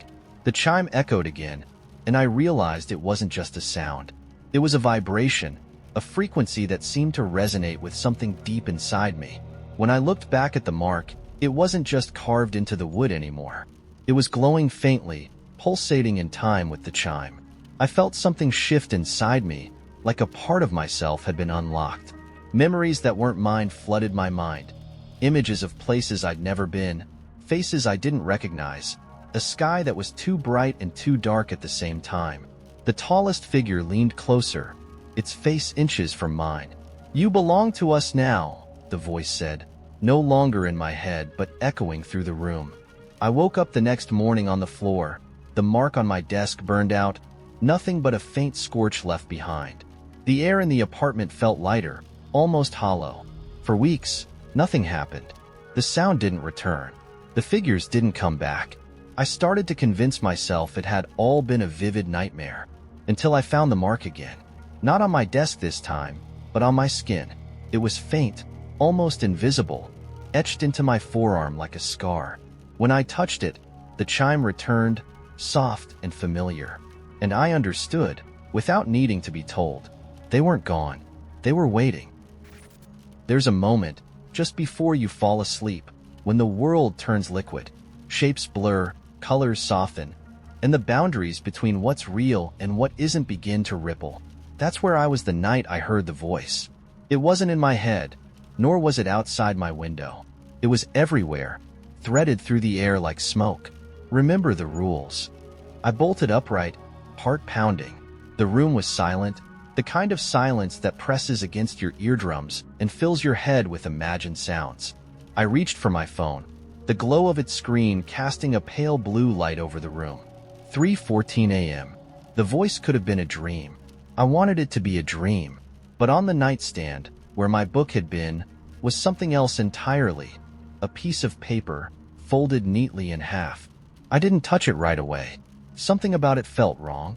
The way it didn't belong there, the sharpness of its creases, as though it had been folded with intention. When I finally picked it up, my fingers trembled. The paper was blank. I stared at it, waiting for something. Words to appear, a hidden message to reveal itself. Nothing happened. Frustrated, I tossed it onto the nightstand and tried to convince myself it was just some scrap I'd left there without thinking. That was the first night. The second night, I locked my door. It didn't help. I woke to the sound of breathing, slow and shallow, too close to be my own. The paper was back, folded and waiting, though I'd thrown it into the trash the day before. This time, there were words. You must remember the rules. There were no rules. No explanation. Just those words, written in a jagged hand that seemed to dig into the paper as though carved. My skin prickled as I read it. The rules. What rules? I stayed awake until dawn, pacing my room, checking every lock, every corner. By morning, I convinced myself it was a prank, some elaborate joke my exhausted mind was playing on me. But deep down, I knew better. The third night, the door to my bedroom was open when I woke. The paper lay on my pillow, as though placed there deliberately. This time, there was more. Rule 1. Never look directly at it. Rule 2. Never acknowledge its presence. Rule 3.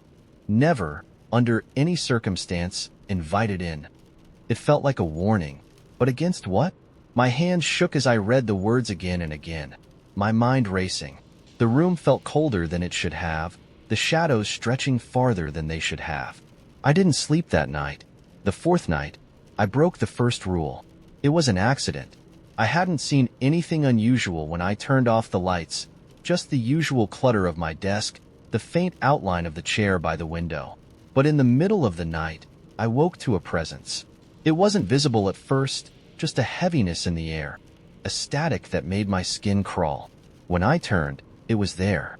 A figure, taller than the ceiling should have allowed, its outline wavering like heat rising off pavement. Its face, or what should have been its face, was nothing but darkness, a void that seemed to draw the room into itself. My breath caught, and for a moment, I thought it wasn't real. Then it moved, not toward me, but with the room, as though the very walls were shifting around it. My instinct was to look away, to close my eyes and pretend it wasn't there, but my gaze was locked. I broke the first rule. It turned, slowly, as though noticing me for the first time. I don't know how I knew it was looking at me. There were no eyes, no features, but I felt its attention, sharp and cold. The paper was back, clutched in my hand, though I didn't remember picking it up. The words had changed. You are running out of chances. I didn't sleep the rest of the night, nor the one after that. The rules didn't change. The figure didn't leave. By the sixth night, I couldn't take it anymore. Exhaustion weighed on me like lead, and I was desperate for answers, for anything to make it stop. That's when I broke the second rule. I know you're there, I said, my voice barely a whisper. The figure froze. The air shifted, growing colder, heavier, pressing against me from all sides. Its form seemed to solidify, the darkness condensing into something sharper, more defined. It didn't move, but I felt its intent, a crackling tension that made every hair on my body stand on end. The paper fluttered to the floor. You invited it. My chest tightened as the realization hit me. The rules weren't just instructions. They were a barrier, a fragile line between me and whatever this thing was. And I had just crossed it. The figure stepped closer, its movements unnaturally smooth, like a film played at the wrong speed. My body refused to move, paralyzed by a fear so deep it felt primal. Please, I managed to choke out. What do you want? The room shifted again, the walls bowing inward as though the house itself were exhaling. The figure stopped inches from me, its void-like face now level with mine. Then, for the first time, it spoke. You broke the rules. The voice wasn't loud, but it echoed in my mind, each word a sharp blade slicing through my thoughts. The last thing I saw was its hand reaching toward me, impossibly long and clawed. its darkness consuming everything in its path. I woke up in my bed. The paper was gone. The figure was gone. The rules were gone. But the air felt heavier now, the silence deeper. And in the corner of the room, just beyond my vision, I knew it was still watching. The first thing I noticed was the sound. It wasn't loud, just a soft, rhythmic tapping, like fingertips drumming against a desk. I couldn't place it at first, not even when it followed us from room to room. I'd be folding laundry, and there it was. Cooking dinner? There it was again. When I mentioned it, he brushed it off. "It's probably the plumbing," he said without looking up from his phone. But we lived in a new house. The pipes didn't creak. The sound became part of the background, like the hum of the refrigerator or the distant bark of a neighbor's dog. It would fade for days, then return louder, more insistent. One night, I sat in the living room, listening, trying to pinpoint its source. It came from his side of the house. He started disappearing on weekends, saying he was working on a project with an old friend. "You don't know him," he said when I asked who. His explanations were vague but polished, like a salesman delivering a pitch he didn't believe himself. I didn't argue. I told myself relationships required trust, even when they didn't make sense.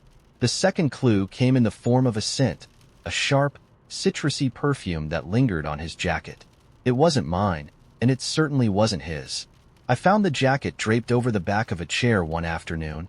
When he saw me holding it, his reaction was immediate. "Careful with that," he said, snatching it from my hands. "It's dry clean only." I stared at him. "Since when do you care about dry cleaning?"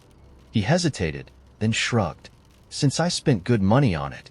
The conversation ended there, but my mind kept spinning. That night, I lay awake, replaying his words, trying to fill in the blanks. One afternoon, while he was at work, I went through his closet. It felt like crossing an invisible line, but my hands moved before my guilt could stop them. Tucked in the back was a shoebox I didn't recognize. Inside, I found a set of small photographs. They weren't of us. The photos were candid, taken in parks, restaurants, unfamiliar places. In each one, he stood beside a woman I'd never seen before. Her smile was radiant, her hand resting lightly on his arm.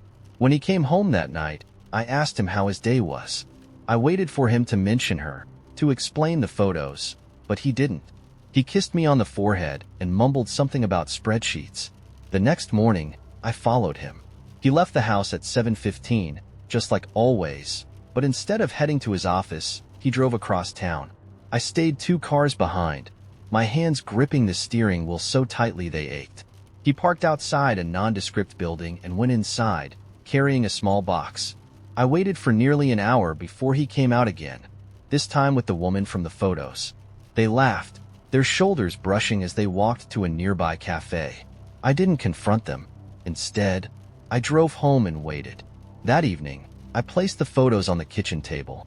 When he walked in and saw them, his face drained of color. "I can explain," he began, but his voice cracked. I folded my arms. "Then explain." He sat down, his hands trembling. "It's not what it looks like," he said. "Of course it is," I said, my voice calm. "I followed you."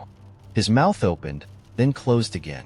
He looked at the photos, then at me, as if weighing his options. Finally, he sighed. "Her name's Laura," he said quietly. "She's someone I used to know. I didn't mean for this to happen." The words felt rehearsed, hollow. I wanted to scream, to demand answers, but I didn't. I stood up, my chair scraping loudly against the floor. "You should leave," I said. For a moment, he just stared at me, as if he hadn't heard. Then he nodded, stood, and walked toward the door. The house felt impossibly quiet after he left. The tapping noise had stopped, replaced by an overwhelming silence. A week later, I heard it again. This time, it wasn't coming from his side of the house. It was coming from mine.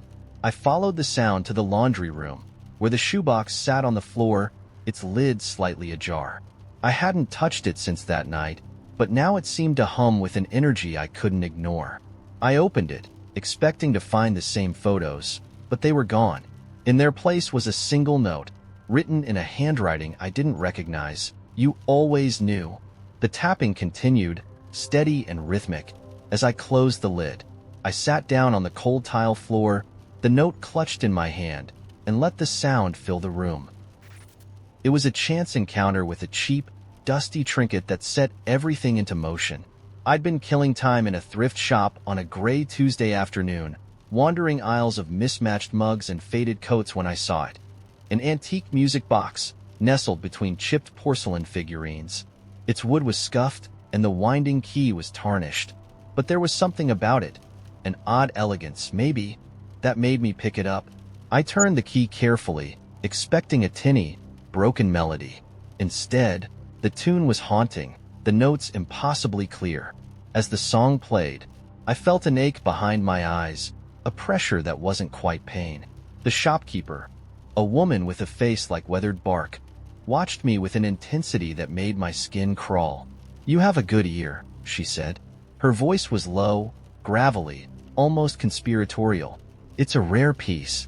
It wasn't until I'd walked out with the music box tucked under my arm that I realized I hadn't asked the price. I hadn't even handed her any money. The music box fit perfectly on my bedroom dresser. I told myself it was a small, harmless indulgence. It wasn't until I lay in bed that night, the melody still looping in my head, that I noticed the first change. The bedroom felt stretched. The walls were the same cream color, the furniture in its usual places, but something about the space itself felt wrong, as though it was an imitation of my room rather than the real thing.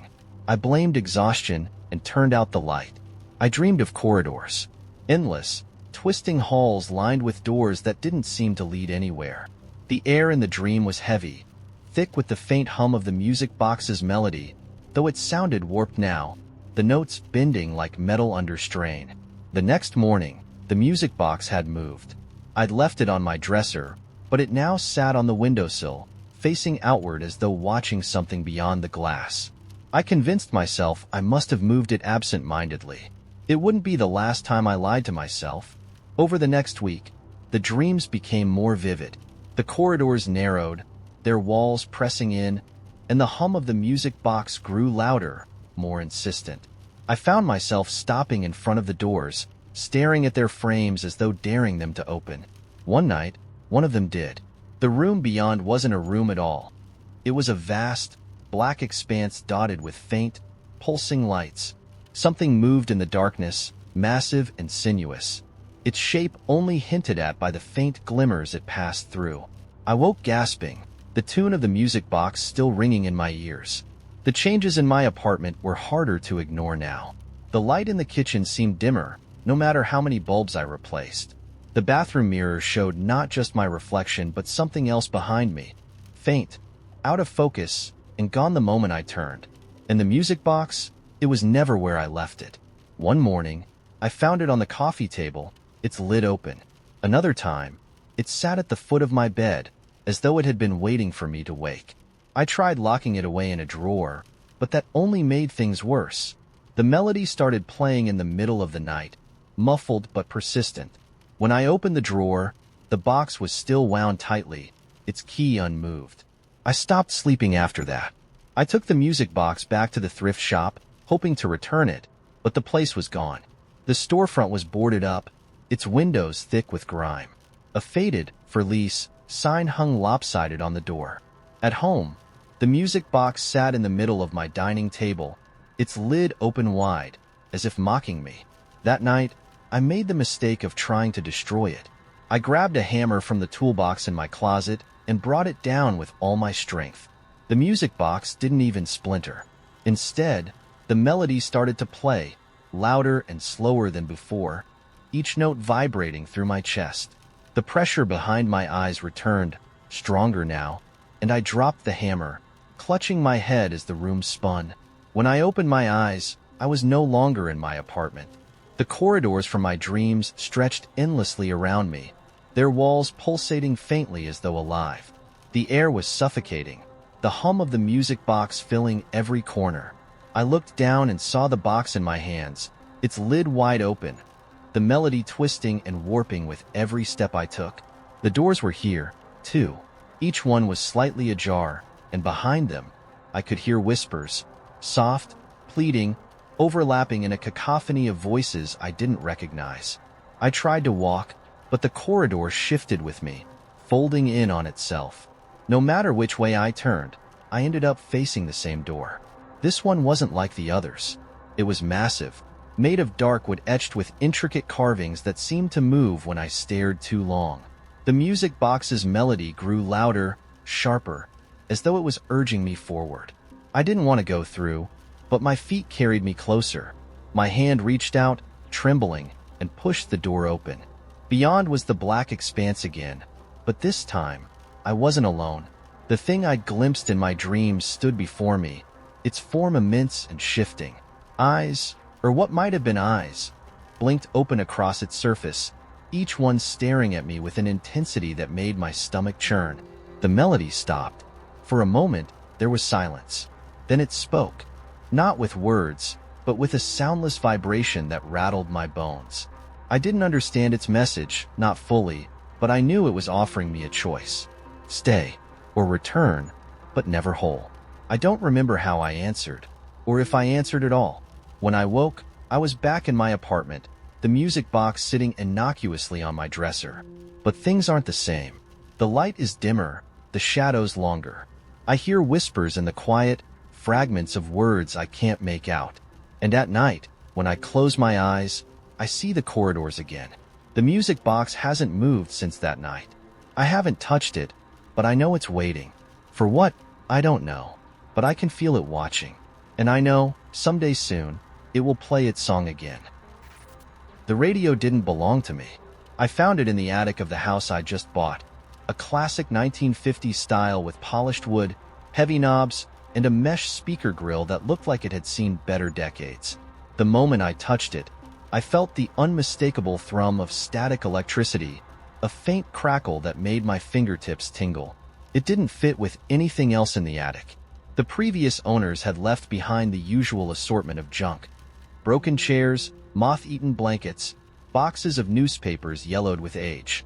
But the radio looked carefully placed, dusted as if someone had been up there just to clean it. At first, I thought it was a cool vintage find, something I could clean up, maybe restore and display. When I plugged it in, the dials lit up immediately, glowing with a warm, amber light. The static that poured from the speaker was rich and textured, almost musical, like the hum of a cello trapped in white noise. I tried turning the knobs, but no matter where I tuned, I couldn't pick up a station. Just static, punctuated by faint crackles and pops. I left it on for ambience while I unpacked. That's when the voices began. I was arranging books on a shelf when I heard it, a faint whisper beneath the static, like someone speaking from another room. I froze, straining to hear. It was subtle at first, barely distinguishable, but as I moved closer to the radio, it grew clearer. "Who's there?" I said, my voice shaky. The whispering stopped. The static continued, soft and unbothered, as if it hadn't been interrupted. I laughed, brushing it off as a trick of the sound. Old electronics could do strange things, couldn't they? I'd read somewhere about interference picking up stray signals. That had to be it. The next night, the whispering came again. This time, it didn't stop when I approached. The words were clearer now, though they still had a strange, echoing quality to them, as if they were being spoken underwater. "Come closer," the voice said. I took a step back instead. The light from the dials pulsed faintly, like a heartbeat. I unplugged the radio and stood there, watching the glow fade. But that night, I dreamed of it. In the dream, the radio sat at the center of a vast, dark room. The static wasn't coming from the speaker. It was the air itself, crackling with electricity, vibrating with unseen power. I walked toward the radio, compelled, even though I didn't want to. As I reached for the dial, the static swelled, forming shapes in the darkness. Shadows with too many limbs, too many faces. They pressed closer as I touched the knob. Then I woke up. The radio was back in the attic. I didn't put it there. At this point, I should have gotten rid of it. I should have taken it outside, smashed it with a hammer, or thrown it into the dumpster. But something about it pulled at me. It wasn't just curiosity. It was a need, gnawing at the edge of my thoughts. I had to understand it. When I plugged it in again, the voice was waiting. Listen, it said. To what? I asked. The dials pulsed. The static shifted, forming patterns, almost like a melody. And then, faintly beneath it, I heard the sound of footsteps, not in the room, within the static itself. The sound grew louder, joined by others. Doors creaking, distant laughter, the hum of a crowded room. What is this? I demanded. The voice didn't answer. Instead, the sounds in the static grew sharper, more distinct. I could hear snippets of conversations now, words overlapping, phrases that felt too familiar. Did you hear that? One voice said. Something's not right, another murmured. Then, unmistakably, my own voice. Who's there? I yanked the plug from the wall. The radio's glow faded, but the sound didn't stop. The static hummed louder, filling the room, pressing against my skull. I stumbled backward, knocking over a lamp, and then it went silent. I didn't sleep that night. The radio stayed on the floor, unplugged, its dials dark. But every so often, I thought I could hear faint whispers, as if it was calling to me. The next morning, I took it to a repair shop. The technician, a man in his 60s with a grizzled beard and kind eyes, examined it carefully. This is a beautiful piece, he said. You don't see many like this anymore. Can you fix it? I asked. He frowned. Fix it? There's nothing wrong with it. It's in perfect condition. I didn't tell him about the voices. When I brought the radio home, I decided to test it one last time. This time, I didn't try to tune it. I just let it play, sitting in the middle of the room as the static filled the air. The voice returned, louder than ever. You shouldn't have done that, it said. The glow from the dials deepened, turning a sickly green. The static swirled, forming shapes again.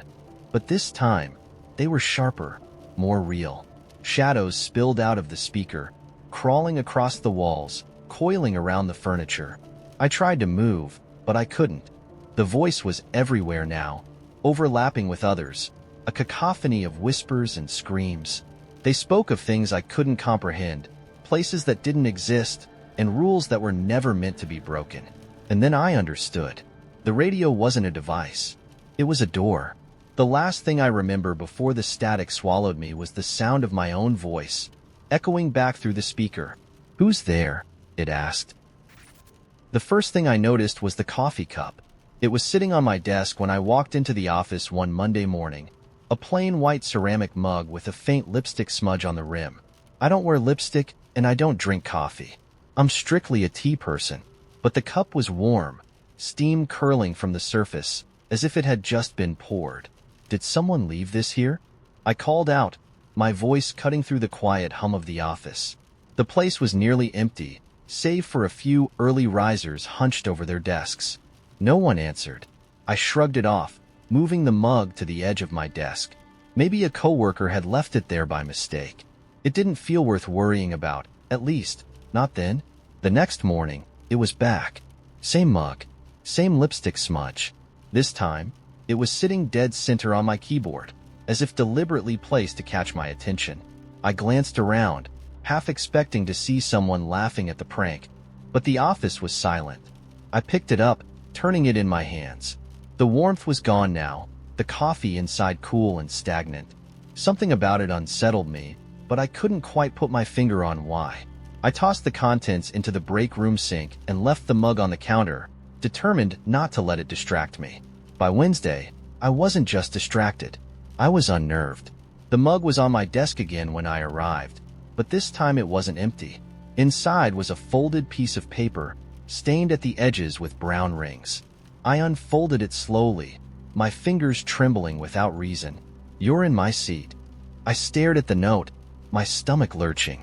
The handwriting was spidery and uneven, the kind of writing you'd expect from someone who hadn't held a pen in years. My name wasn't on it, but the message was unmistakably for me. I carried the mug and the note to HR Lisa, the department head, squinted at the paper, her lips pressed into a thin line. Has anyone else reported anything strange? I asked, my voice quieter than I intended. She shook her head. Probably just someone messing with you. Let me know if it happens again. I left feeling unsatisfied, though I wasn't sure what kind of answer I'd been hoping for. The next day, it wasn't just the mug. When I walked into the office, my desk was rearranged. Papers I hadn't touched were stacked neatly in a corner. My pens were lined up with military precision. Even my chair was pushed in perfectly, which I never did. I stood there for a long moment, trying to shake the sensation that someone had been sitting there, that someone had been working. I glanced at the desk across from mine. Julie, who sat there, looked up and gave me a tight smile before quickly averting her eyes. She'd been avoiding me since the mug appeared. "Julie," I said, stepping closer.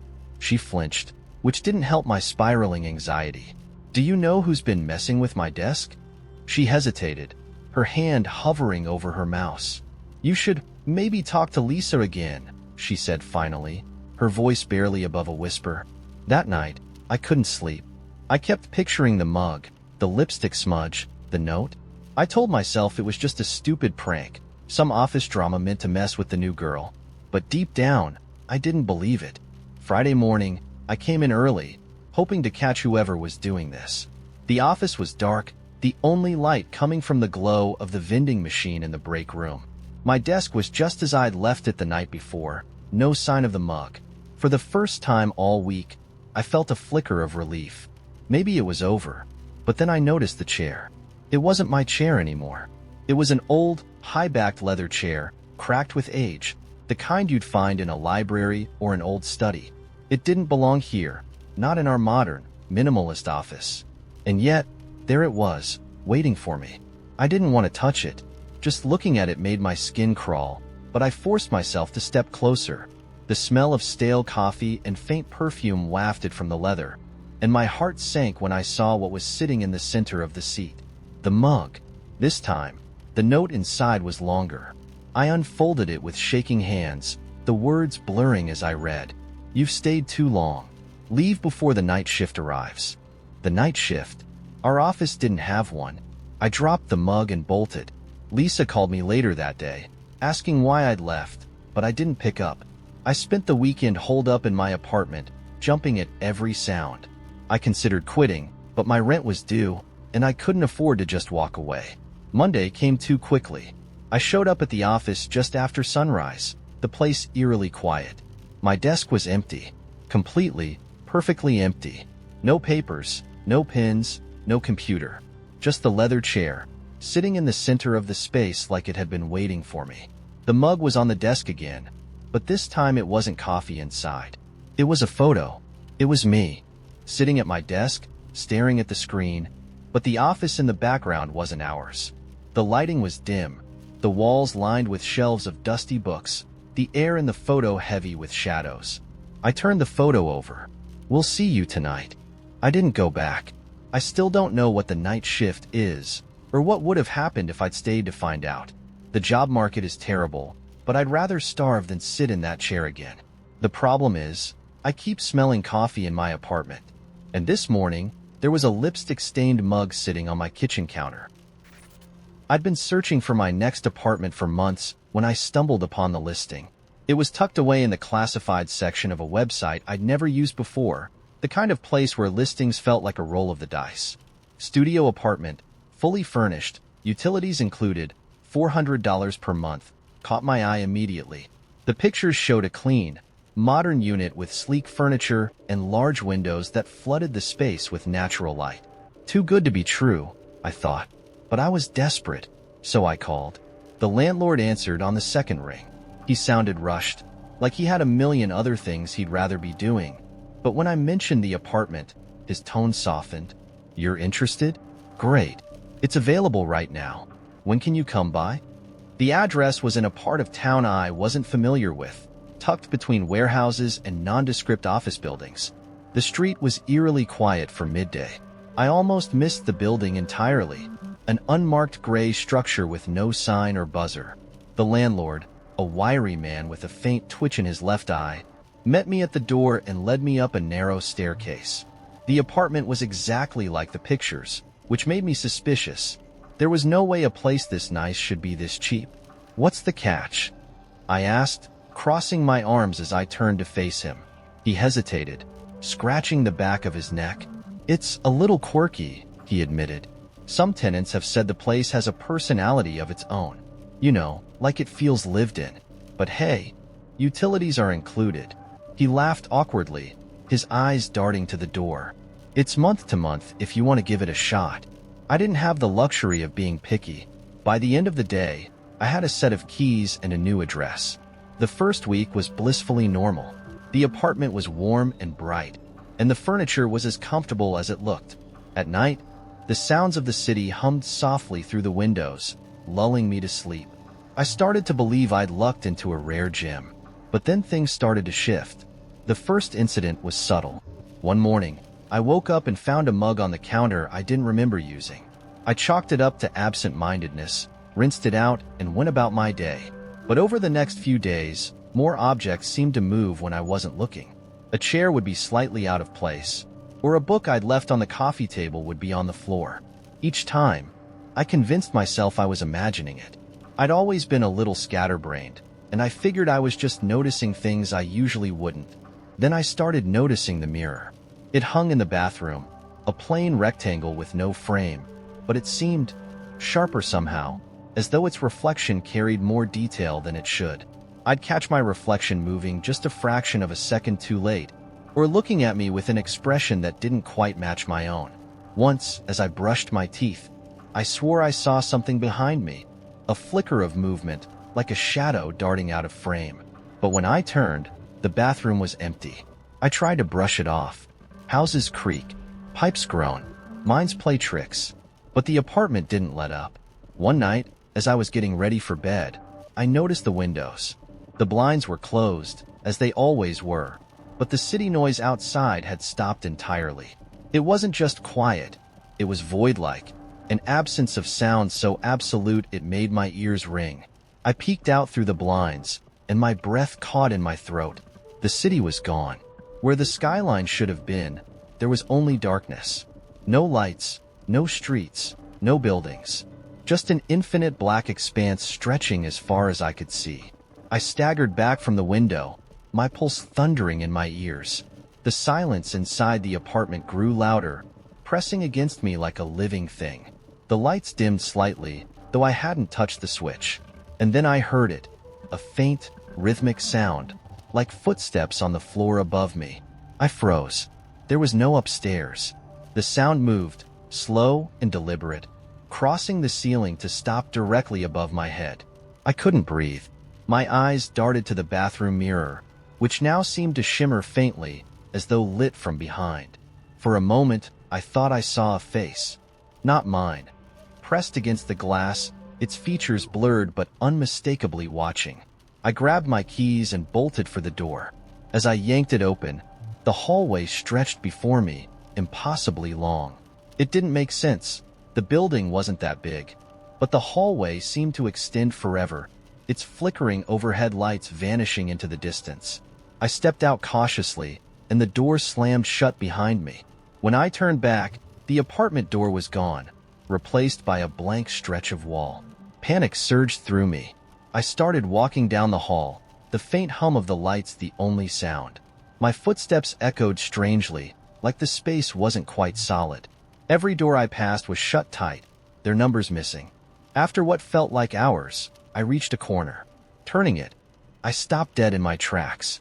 The hallway I had just walked was in front of me again, identical down to the flickering light at the far end. My chest tightened as I realized the truth. I was going in circles, though I hadn't turned around.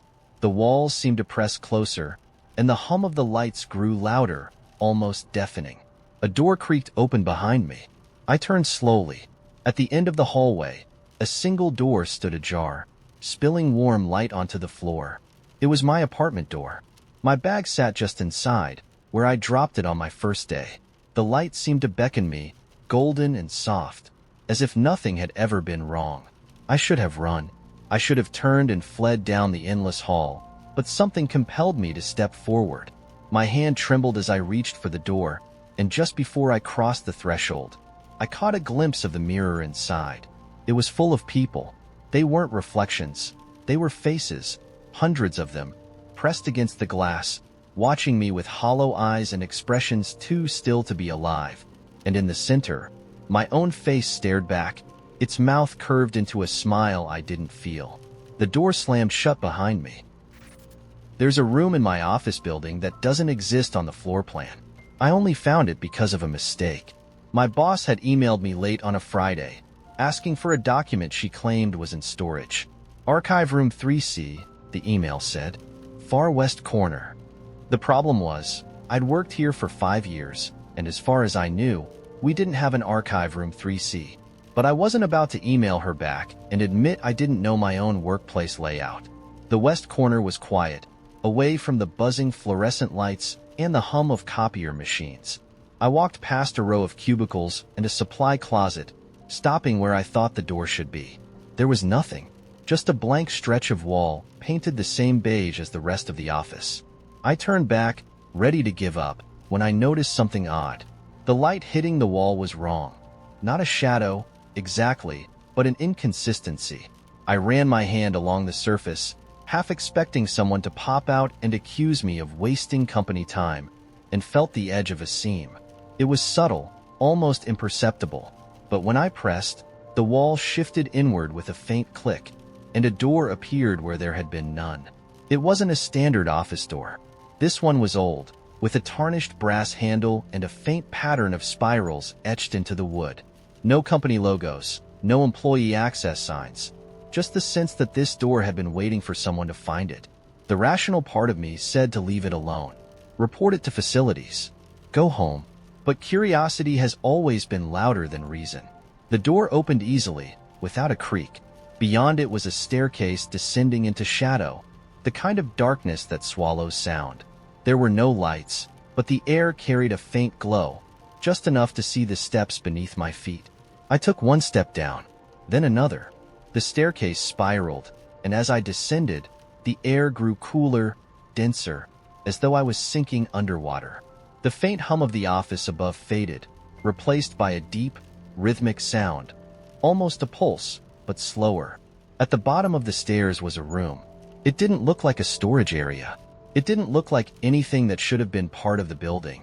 The walls were lined with shelves, each one filled with objects that didn't belong together.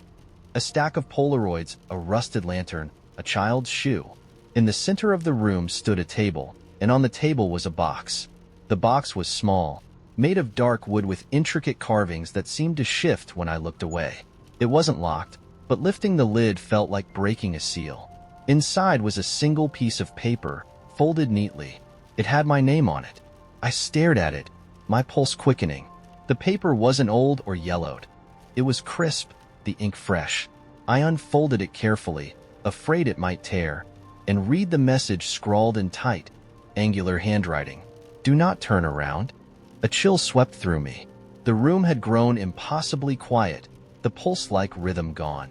My skin prickled, every nerve screaming for me to ignore the note, to turn and look, to confirm that I was alone. But something deeper, a primal instinct, kept me frozen. The silence stretched, pressing against my ears, until I couldn't bear it. I moved without thinking, spinning around to face the stairs. There was no one there. No stairs either. The door was gone, replaced by another wall lined with shelves. A mirror hung between them, its frame as intricate as the carvings on the box. My reflection was the only thing that seemed familiar. Except it wasn't mine. The person in the mirror looked like me, same features, same clothes, but their expression was wrong. They weren't scared, like I was. They looked amused. I reached for the mirror, my fingers brushing the cold surface, and the reflection moved faster than I did. Their hand darted forward, palm flat against the glass, as though they were trying to push through.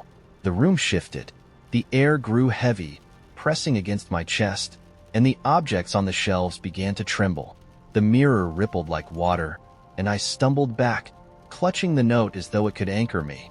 You should have listened, the reflection said, their voice identical to mine but sharper, colder. But you never do. The mirror shattered. The shards didn't fall. They hovered, suspended in the air, each one reflecting a different version of the room. In some, the shelves were empty. In others, the table was gone. But one shard caught my eye, and I couldn't look away. It showed the room as it was, but I wasn't in it. The reflection in the shard was just the room, still and empty, as though I had never been there at all. I don't know how long I stood there, staring at the broken pieces of the mirror. The air had grown colder, the faint pulse returning, this time faster, more insistent. When I finally turned, the room was empty. The shelves, the table, the box, all gone. The staircase was back, spiraling upward into light. I climbed, my legs shaking, and when I reached the top, the door closed behind me with a final, echoing click. The office was the same. People worked at their desks, phones rang, and the hum of fluorescent lights filled the air. But something followed me back. In the reflections of windows, in the surface of my coffee cup, I see flickers, brief glimpses of the room, the shelves, the mirror. And sometimes, just behind me, I see the person in the mirror. They're still amused, still waiting. And I think, one day, the door will open for them too. I don't know where the pictures came from. They just appeared, scattered on the floor of my apartment one morning, glossy and vivid, as if someone had carefully placed them there. I remember pausing on my way to make coffee, staring at them, trying to make sense of what I was seeing. There were 5 in total, all showing places I knew but hadn't visited in years. The first was my old high school, its crumbling brick walls and graffiti-covered doors exactly as I remembered. The second was a gas station on Route 18 where my friends and I used to meet before road trips. The third was a hiking trail near my childhood home, the kind where the trees pressed close and the light barely reached the ground. The fourth picture was my parents' old house, long abandoned, its windows boarded up and front yard overrun with weeds. The fifth, I didn't recognize. It was a room, dimly lit, with walls the color of ash and a single chair in the center.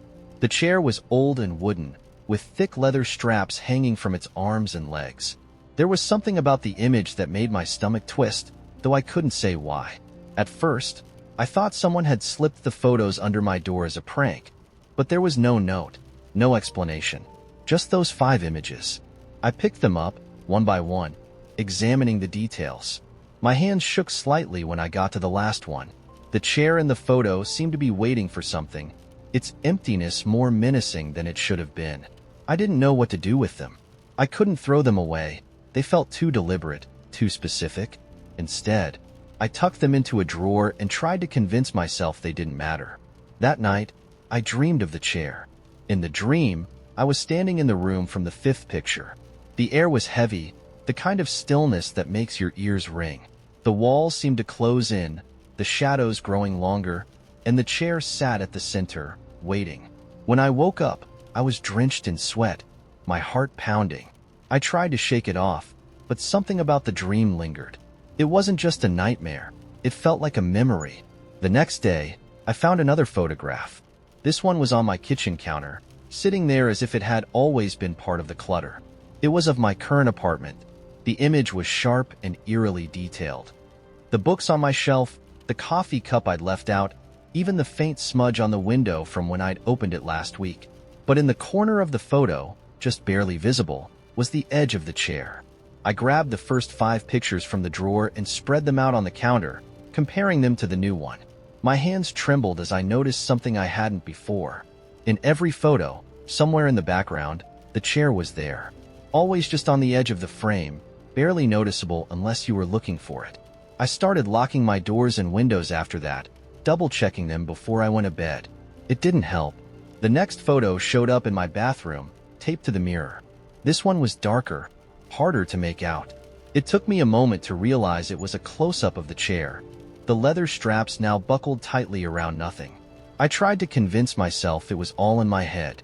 Stress, a prank, anything to explain why I felt like I was being watched.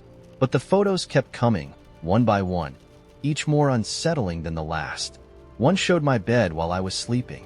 My body was twisted under the blankets, my face half buried in the pillow, and there, at the foot of the bed, was the chair. Another showed the hallway outside my apartment. It was empty, except for the chair, now positioned in front of my door. By the time the 7th photo arrived, I stopped sleeping. The final picture was waiting for me on my desk when I came home from work. This one was different. It wasn't glossy or sharp like the others. The edges were frayed, the colors faded, as though it had been sitting in a box for decades. It was a picture of me. I was sitting in the chair, my arms and legs strapped down, my head tilted back, and my eyes wide open. But I wasn't screaming or struggling. I was smiling. The picture slipped from my hands. I backed away from the desk, shaking, when I noticed something that hadn't been there before. In the corner of the room, where the light didn't quite reach, the chair was waiting. I ran. I don't know how long I drove, or where I went, but I couldn't stop. Every time I looked in the rearview mirror, I thought I saw it in the back seat, or on the side of the road, or waiting in the parking lot whenever I stopped for gas. I haven't gone back to my apartment. I'm writing this from a motel in the middle of nowhere, with the curtains drawn and the lights all turned on. I haven't seen another photo yet, but I know it's only a matter of time. I can still feel the straps tightening. It began with the postcards. The first one arrived on a Friday afternoon, tucked between the usual stack of junk mail and bills. The front was a generic photograph of a sunset over a rocky coastline, the kind you might pick up at a gas station. There was no return address, just my name and my address written in neat, deliberate cursive.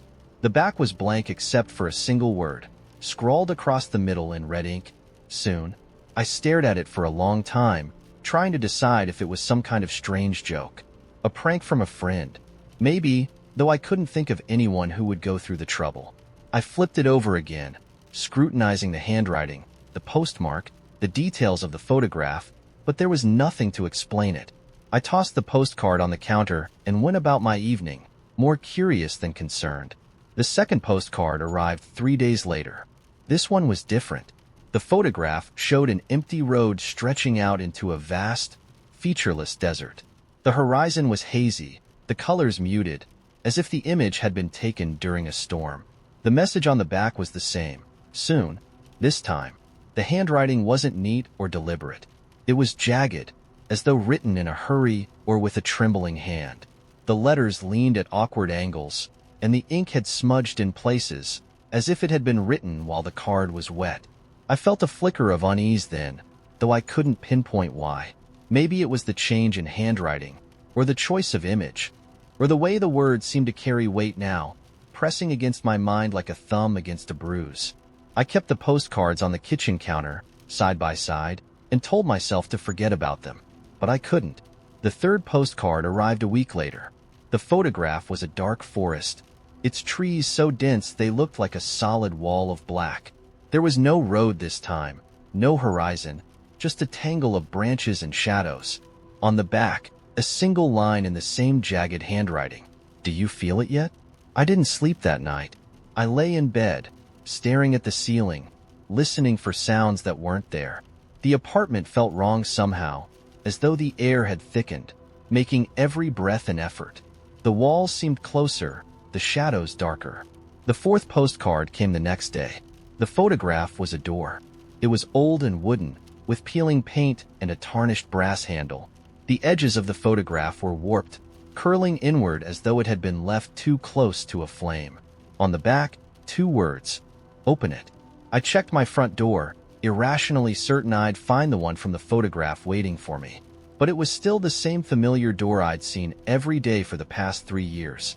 I tried to convince myself it was a coincidence, some elaborate prank by someone with too much time on their hands. But when I returned to the kitchen, I found the postcards arranged neatly in a row, their edges perfectly aligned. I hadn't done that. The 5th postcard was waiting for me the next morning, slipped under my door. The photograph showed my living room. The angle was strange, as though it had been taken from the ceiling, looking down on the furniture and the rug. Everything was exactly as I'd left it. The coffee cup on the table, the blanket draped over the couch. But in the corner of the frame, almost out of view, was a figure. It was blurry, little more than a shadow with no discernible features, but its presence was unmistakable. The message on the back read, "You've always known." I stared at the postcard for what felt like hours, my pulse hammering in my ears. The apartment was silent, too silent, as though the building itself were holding its breath. I checked every corner, every closet, every shadowed space. There was no one there. That night, I dreamed of the door. It stood alone in the middle of a vast, empty field, the grass around it rippling in an unseen wind. The door was ajar, just enough to see the darkness inside, and as I approached, I felt something watching me from within. When I woke, the postcards were gone. The counter was bare, as if they'd never been there at all. I searched the apartment, even checked the trash, but there was no sign of them. For a moment, I felt relief, like I'd been released from something I didn't fully understand. Then I noticed the photograph on the floor. It wasn't a postcard this time, just a single Polaroid lying face down by the edge of the rug. My hands trembled as I picked it up. The image was of my bedroom. The angle was low, as though the photo had been taken from the floor, and the bed was empty except for the outline of my body under the covers. At the foot of the bed stood the shadow. It wasn't blurry anymore. I could see its hands, long and thin and slightly wrong, and the faint suggestion of eyes, pale and unblinking, staring straight at the camera. There was no message this time, just the photograph, heavy in my hand, and the sound of something moving in the next room. The clock on the wall had always been fast, 3 minutes ahead of my phone, and I liked it that way. It was my little cheat code against running late. But on the morning everything changed, the clock wasn't ahead anymore. It wasn't even moving. I noticed it while pouring my coffee, the steady tick I'd grown accustomed to conspicuously absent. The hands were frozen at 7:38 a.m. I tapped the face, then shook it lightly, but the clock stayed stubbornly still. Annoyed, I shrugged it off as a dead battery and went to grab my phone to check the time. That's when I saw my phone screen. It wasn't the lock screen or the usual flood of notifications. It was a black background with white text in bold, unfamiliar characters. At first, I thought it was a system error, some kind of glitch, but the text shifted before my eyes, rearranging itself until it formed a message in English. "Stay inside." I blinked at the words, unsure if I was awake or still dreaming. I powered the phone off and back on, but when it rebooted, the same message was there, unwavering, "Stay inside." I set the phone down, trying to calm the strange knot forming in my chest. Maybe it was a prank, some weird malware. I turned to the window for a sense of normalcy, and that's when I saw the street. It was empty, not just quiet, it was utterly devoid of life. No cars, no joggers, no squirrels darting through the trees.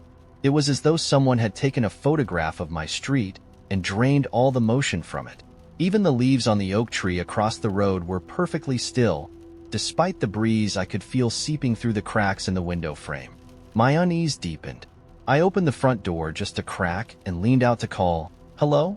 My voice sounded wrong in the silence, swallowed immediately by the stillness outside.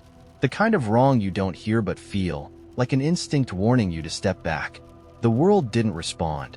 I closed the door, bolted it, and leaned against it for a moment, my breath uneven. When I turned around, my stomach dropped. The clock wasn't stuck anymore. It wasn't running forward, either. The hands were moving backward, slowly, deliberately, rewinding minute by minute. I grabbed it off the wall, yanked out the battery, but the hands kept spinning, relentless and silent. I set it down on the counter and backed away, trying to think. Maybe it was a joke, some elaborate prank. Maybe I was overreacting. I turned the faucet on, splashing cold water on my face, trying to ground myself. When I looked up into the mirror, someone else was standing behind me. Not someone, something. It looked like me at first glance, but its eyes gave it away. Too wide, too empty.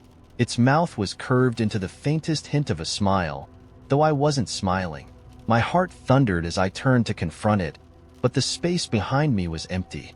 When I looked back at the mirror, the reflection was gone. I grabbed my phone again, desperate for answers. The message had changed. "Stay away from the door." My pulse quickened. I turned toward the front door instinctively, and that's when I heard it. A sound like knuckles tapping on glass. It wasn't coming from the door, though. It was coming from the window. The curtains were drawn, but the shadow behind them was unmistakable. Tall, angular, with limbs that seemed to stretch unnaturally long. It didn't move, just stood there, its silhouette perfectly still against the dim light filtering through the curtains. I didn't dare approach. Instead, I backed into the kitchen, clutching a knife from the block. My phone buzzed again, the screen lighting up with another message. "It's not real." The words felt like a mockery. If it wasn't real, why did I feel its presence so acutely? The weight of its gaze pressing down on me, even through the curtains? The knocking grew louder, more insistent, a rhythmic pounding that reverberated through the walls. I clenched the knife tighter, my breath shallow and quick. Then, as suddenly as it started, the sound stopped. Silence. I waited, the seconds stretching into eternity, until the phone buzzed again. It's inside. My body turned cold. I didn't move. I couldn't. I felt the air shift behind me, a subtle ripple that raised the hairs on the back of my neck. My instinct screamed at me to run, to fight, to do something, but I was frozen, paralyzed by the certainty that whatever was behind me wasn't human. Slowly, painfully, I turned my head. The reflection from the mirror was standing in the doorway of the kitchen. It didn't move toward me. It just watched, its two wide eyes locked onto mine, the faint curve of its smile never wavering. "What do you want?" I managed to choke out. It tilted its head, a slow, deliberate motion, like it was considering the question.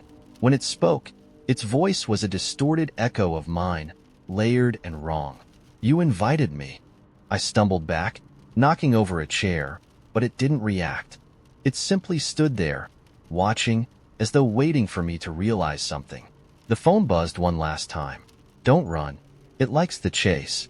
I froze, gripping the knife until my knuckles turned white. The reflection, no, the thing, took a single step forward, its smile widening. And then the lights went out. The hum of the refrigerator died. The faint ticking of the backward clock vanished, and I was plunged into darkness. My breath came in short, panicked gasps as I felt it move closer, its presence overwhelming in the pitch black. When the lights flickered back on, I was alone. The reflection was gone. The window was empty. Even the backward-moving clock had returned to normal, ticking along like nothing had happened. But the phone screen stayed lit, the final message burning into my eyes. It's never really gone. Now, every mirror in my house feels like a threat. Every shadow stretches too long. Every sound is a question I can't answer. I haven't left the house in days. I'm not sure it would matter if I did. Whatever it is, whatever I let in, it's waiting. And it's patient. The old cemetery wasn't on any of the tourist maps. It sat tucked away behind a stretch of woods at the edge of the town, surrounded by a sagging wrought iron fence and years of neglect. I'd only stumbled across it by chance, on one of my evening walks, after taking a path I didn't recognize. There were no signs, no gates, just an open space where the woods ended abruptly, revealing rows of crumbling gravestones leaning haphazardly against each other like drunkards at a wake. It wasn't eerie at first. In fact, it was peaceful, the kind of quiet that makes the world feel heavy and slow. The air smelled faintly of moss and damp earth, and the golden light of the setting sun cast long shadows over the stones. Most of the markers were worn smooth, the names and dates lost to time. A few still bore legible inscriptions, though even these were faded and weathered. I liked it there. I started visiting every few days, taking a book or just sitting on one of the broken stone benches that dotted the space. It felt like a secret I'd been let in on, a hidden pocket of time where the rest of the world couldn't intrude. The first strange thing happened a few weeks after I found the place. I'd gone late in the afternoon, the light already dimming, when I noticed a new grave.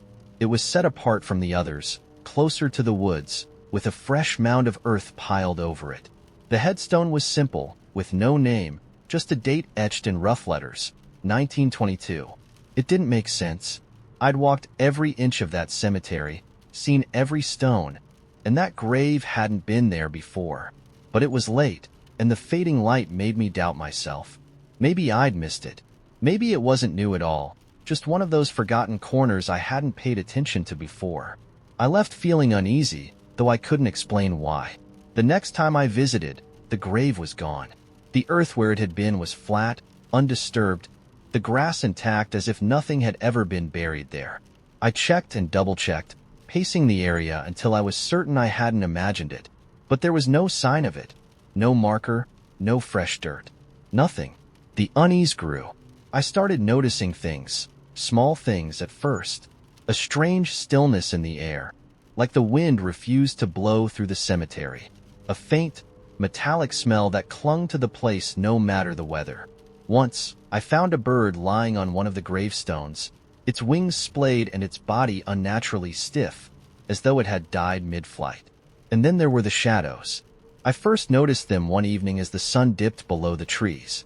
The shadows of the headstones stretched long and thin across the ground, twisting in ways that didn't quite align with the light. I told myself it was an illusion, a trick of perspective, but the longer I watched, the more certain I became that the shadows were moving. Not swaying like trees in the breeze, but shifting, slowly, deliberately, like something crawling just beneath the surface. That night, I dreamed of the cemetery. In the dream, the graves weren't empty. I could feel them, the weight of the earth pressing down on what lay beneath, and I knew without seeing, that they were moving, scratching, digging their way up. When I woke, the air in my room felt heavy, damp, like the smell of the cemetery had followed me home. I tried not to think about it, but the dream stayed with me, gnawing at the edges of my mind. I stopped visiting for a while, but it was like the place wouldn't let me go. The dreams came more frequently, and with them, a compulsion I couldn't shake. I needed to go back, needed to see the graves again, to prove to myself that they were just graves, that the shifting shadows and vanishing markers were tricks of a tired mind. When I finally returned, the cemetery was quiet. Too quiet. The kind of silence that presses against your ears, thick and oppressive. The air felt wrong, heavier than I remembered, as if the ground itself was holding its breath. I walked cautiously, my steps slow and deliberate. The gravestones stood as they always had, crumbling and leaning, but something was off. I couldn't place it at first, but then I realized the shadows were gone. The low, slinking shapes that had haunted the cemetery at dusk weren't there. Instead, the light seemed to gather unnaturally at the edges of the stones, leaving the ground beneath them dark, as though the earth itself had swallowed the shadows whole. And then I saw it, the grave, the same one from before, with the rough marker and the single date, 1922. But this time, it wasn't a fresh mound of earth. The ground was sunken, the soil cracked and dry, as though something had clawed its way out. I should have left, should have run and never looked back, but my feet moved on their own, carrying me closer. The air grew colder with each step, and that metallic smell, thicker now, sharper, filled my nose, coating my throat. When I reached the edge of the grave, I looked down, expecting, I don't know what, bones, maybe, some rotted remnant of what had been buried there. But it was empty, just a black void that seemed to stretch endlessly downward, as though the grave had swallowed more than a body. Something moved at the edge of my vision. A flicker of motion, quick and darting, too fast to be a bird or a branch. I spun around, but the cemetery was empty. Still, I could feel it. The presence. Something watching, waiting, just out of sight. I left without looking back, my heart pounding so loudly I could barely hear my own footsteps. I haven't gone back since, but the dreams haven't stopped. And now, when I wake in the middle of the night, I can feel it. The weight of the earth pressing down on something beneath my feet, waiting to rise. The first sign that something was wrong came on a Wednesday morning when my coffee tasted like salt. I remember holding the mug up to my nose, sniffing it like some amateur sommelier, trying to puzzle it out. The smell was normal, roasted beans, a hint of caramel, but the taste. I took another cautious sip. It wasn't just salty. It was like seawater, bitter and briny, with a faint metallic tang that clung to the back of my throat. I poured it down the sink, chalking it up to some mystery contamination in the coffee maker. Then the clock on the microwave started flashing, though there hadn't been a power outage. Later, as I was leaving for work, I noticed something else. My shoes were in the wrong place. They were lined up neatly next to the door, where I never put them. I'm not a tidy person, and I never line up anything neatly. My first thought was that I must have done it without thinking, a tiny spark of organization in an otherwise chaotic routine. But something about it, about the care, the exactness, felt alien, like the act hadn't come from me at all. By the time I got to the office, I'd mostly forgotten about it. But when I unlocked my computer, I found a Word document open that I didn't remember creating. The title was Log Number 1. I stared at it, half expecting a prank from one of my coworkers. But the document was empty. Later, I noticed little things out of place on my desk. A pin I never used positioned dead center on my keyboard. A stack of post-its I hadn't touched rearranged into a tidy fan. I asked a few people if they'd been at my desk, but everyone shook their heads, their answers tinged with that polite disinterest that makes you feel crazy for asking. I thought about the coffee, the shoes, the clock, the log number 1. They seemed unrelated, small, forgettable, but together, they nagged at me, as if they were part of a puzzle whose edges I couldn't yet see. That night, as I was brushing my teeth, I heard it, a faint sound, like fabric shifting against wood, coming from my living room. My toothbrush stilled in my mouth, my heart suddenly loud in my ears. I turned off the faucet and listened. Nothing. I forced myself to finish brushing and went to bed, telling myself it was just the building settling. Or maybe my neighbor. Old pipes. Any excuse, really. But sleep didn't come easily. The next morning, there was another document on my computer. Log number 2. This one wasn't empty. There was a single line of text at the top of the page. Are you noticing yet? I felt a strange jolt of something between fear and defiance. Whoever was doing this clearly wanted to get under my skin. I wasn't going to give them the satisfaction. I closed the document without deleting it and went about my day, ignoring the way my hands shook every time I reached for the mouse. But as the days went on, the logs kept appearing. Each one was different, sometimes with a single line, other times filled with paragraphs of cryptic text. Don't ignore the pattern. Do you see how it all connects? Check the shoes again. That last one made my stomach drop. I walked to the front door, hesitant, my breath shallow. Sure enough, my shoes were lined up again. The same precision, the same wrongness. I left the house that morning without wearing them. The changes escalated after that. Objects in my apartment began rearranging themselves in increasingly deliberate ways. My keys laid out in perfect symmetry on the counter, the chairs in my kitchen facing away from the table as if waiting for someone. One night, I came home to find my bathroom mirror wiped clean of the streaks I usually left behind, but there were handprints on the glass, handprints that were smaller than mine. I started keeping my phone under my pillow at night, hoping to catch something on camera, but every morning I woke up to find the battery dead, no matter how much I charged it. The logs became more personal. You keep looking away. Why don't you ask the questions you're afraid of? Do you think it hasn't noticed you yet? One day, I opened a log to find a single question waiting for me. Who is living your life when you aren't there? I slammed the laptop shut and left the apartment. I didn't come back until after dark, and when I did, I found the lights in every room turned on. In the middle of my coffee table was a notebook I didn't own. I didn't want to open it. I told myself I wouldn't. But by the time I realized my hand was already reaching for it, it was too late. The first page was blank. So was the second. But on the third page, written in my own handwriting, were 3 words. It isn't me.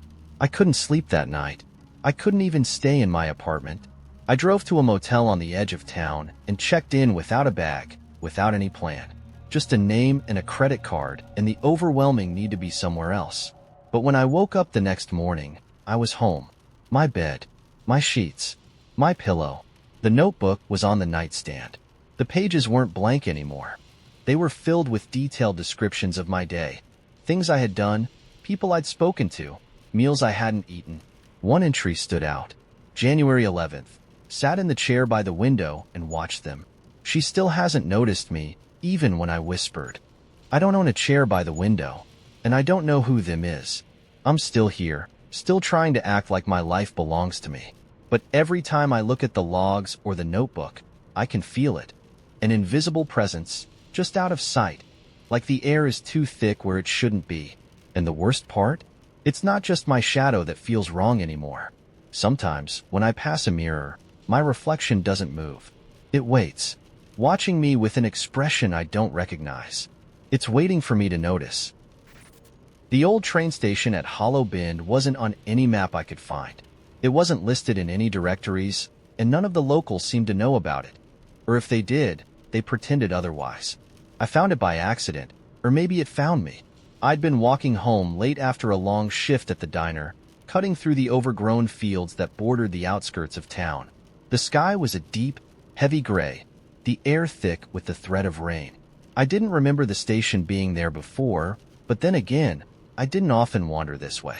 It rose out of the earth like a relic, a low building of cracked bricks and iron beams, its windows fogged with grime. What struck me first was the light.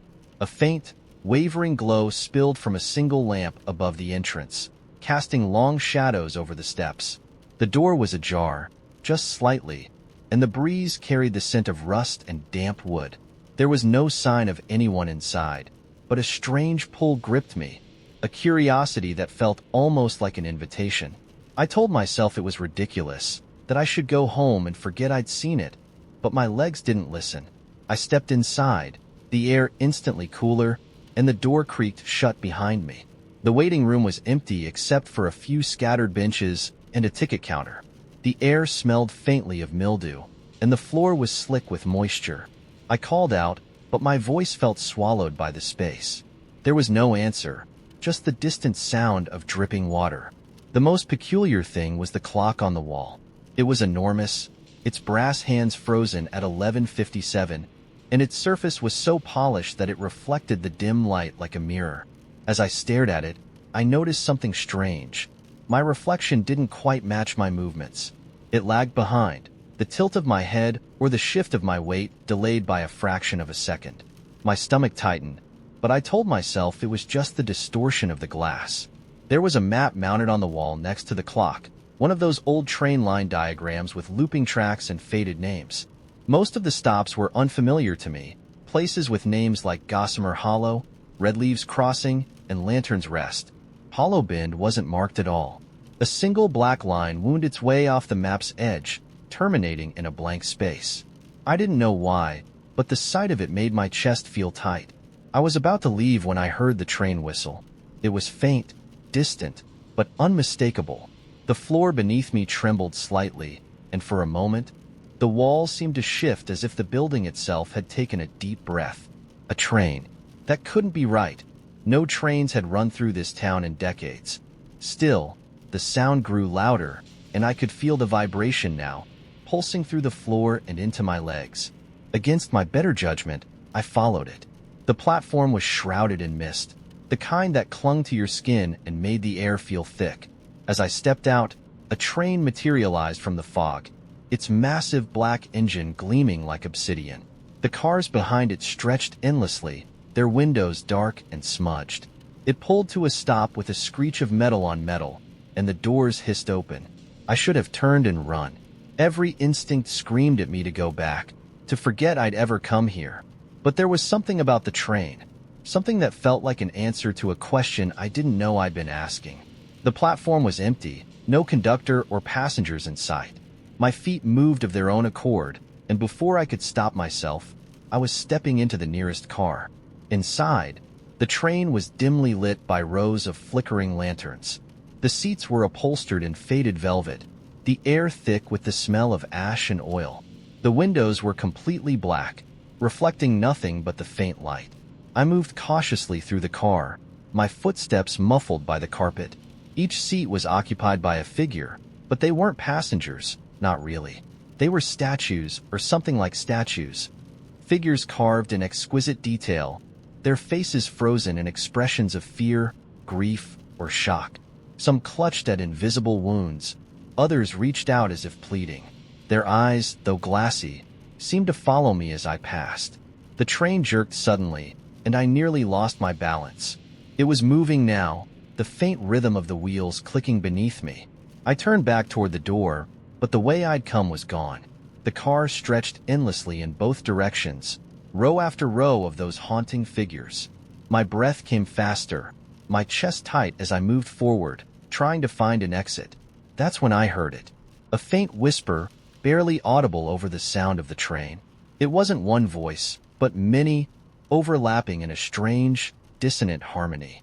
The words were unintelligible, but they were getting louder. I turned a corner and froze. At the far end of the car was a door. It was tall, ornate, its surface covered in strange, interwoven patterns that seemed to shift when I looked directly at them. The whispers were coming from the other side. I didn't want to open it. Every fiber of my being told me to stay away, but my body had other plans. My hand reached out, trembling, and as my fingers brushed the cold metal handle, the whispers stopped. The door swung open on its own, revealing a room that didn't belong on a train. It was vast, impossibly so, its walls lined with shelves that stretched beyond sight. The air shimmered faintly, and the shelves were filled with jars, thousands of them, each one glowing softly with a light of its own. I stepped inside, drawn to the closest shelf. The jars were labeled in neat, precise handwriting, though the language was one I couldn't recognize. Inside each jar was a swirling mist, and as I stared, shapes began to form within the glass. Faces, landscapes, moments frozen in time. Memories. I reached out to touch one, but before my fingers could make contact, a shadow moved at the edge of my vision. I turned sharply, but the room was empty. Or at least it should have been.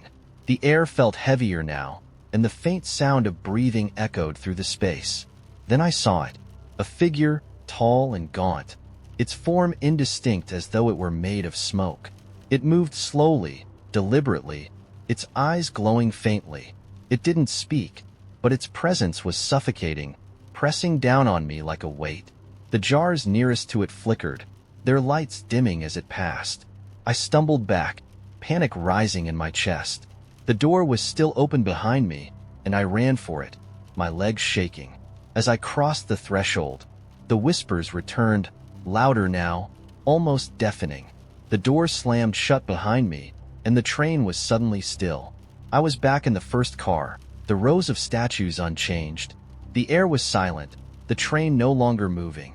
Without thinking, I ran, moving through car after car, each one identical to the last. Finally, I reached a door that opened to the platform. The mist had lifted, and the station was quiet once more. I didn't look back as I left, the train fading into the fog behind me. When I finally reached the edge of town, the first light of dawn was breaking over the horizon. I haven't been able to find the station again, but sometimes, late at night, I hear the faint sound of a train whistle, and I know it's waiting for me to return. It wasn't the storm that woke me.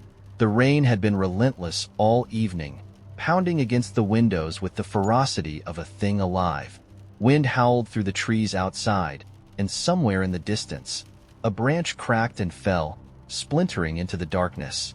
But none of that had stirred me from sleep. No, it was the music.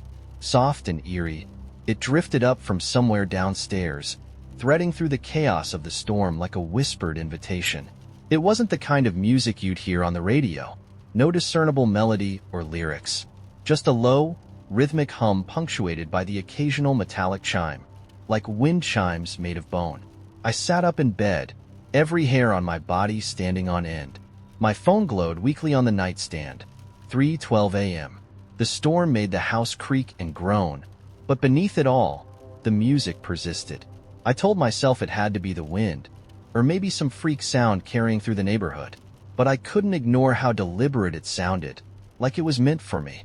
Sliding out of bed, I wrapped a blanket around my shoulders and padded to the top of the stairs. The air felt heavier here, thick with the scent of rain-soaked earth and something sharper, almost metallic. I hesitated. The living room was dark, save for the faint glow of the digital clock on the microwave, its red numbers casting jagged shadows across the walls.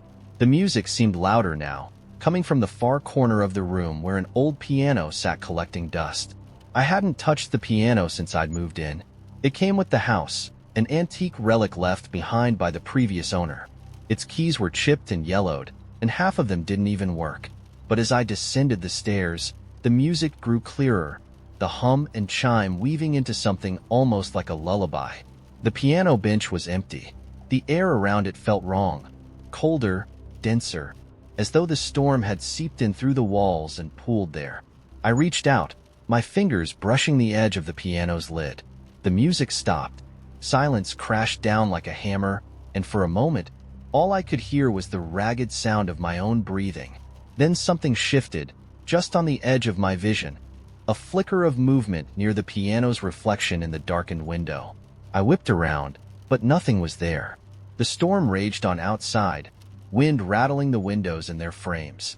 I backed away slowly, my heart thundering in my chest, and nearly tripped over the coffee table. And then I saw it. On the piano bench, where nothing had been just moments ago, lay a single sheet of paper.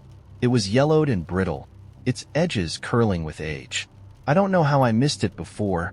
No, that's not right. It wasn't there before. I leaned closer. The paper was blank except for one line, scrawled in ink so dark it seemed to bleed into the fibers of the page. Play it. My stomach clenched. I didn't touch the piano. I didn't touch the note. I backed out of the room and fled upstairs, slamming the door behind me and locking it for good measure. The storm didn't let up until dawn. The next morning, I convinced myself it had been a dream. Sleep deprivation, nerves, maybe even the stress of moving into an old house alone. But when I went downstairs, the piano bench was empty again, and the sheet of paper was gone. The days that followed were uneventful, almost eerily so. The storm gave way to sunny skies, and the house seemed lighter, less oppressive. I told myself I'd imagined everything, that I'd let the creaks of an unfamiliar house and the howl of the wind spin my imagination out of control. And then, a week later, I came home to find the piano lid open. The keys were pristine, gleaming in the fading light, as though someone had polished them. A new sheet of paper lay on the bench, the same aged parchment as before. This time, the message was different.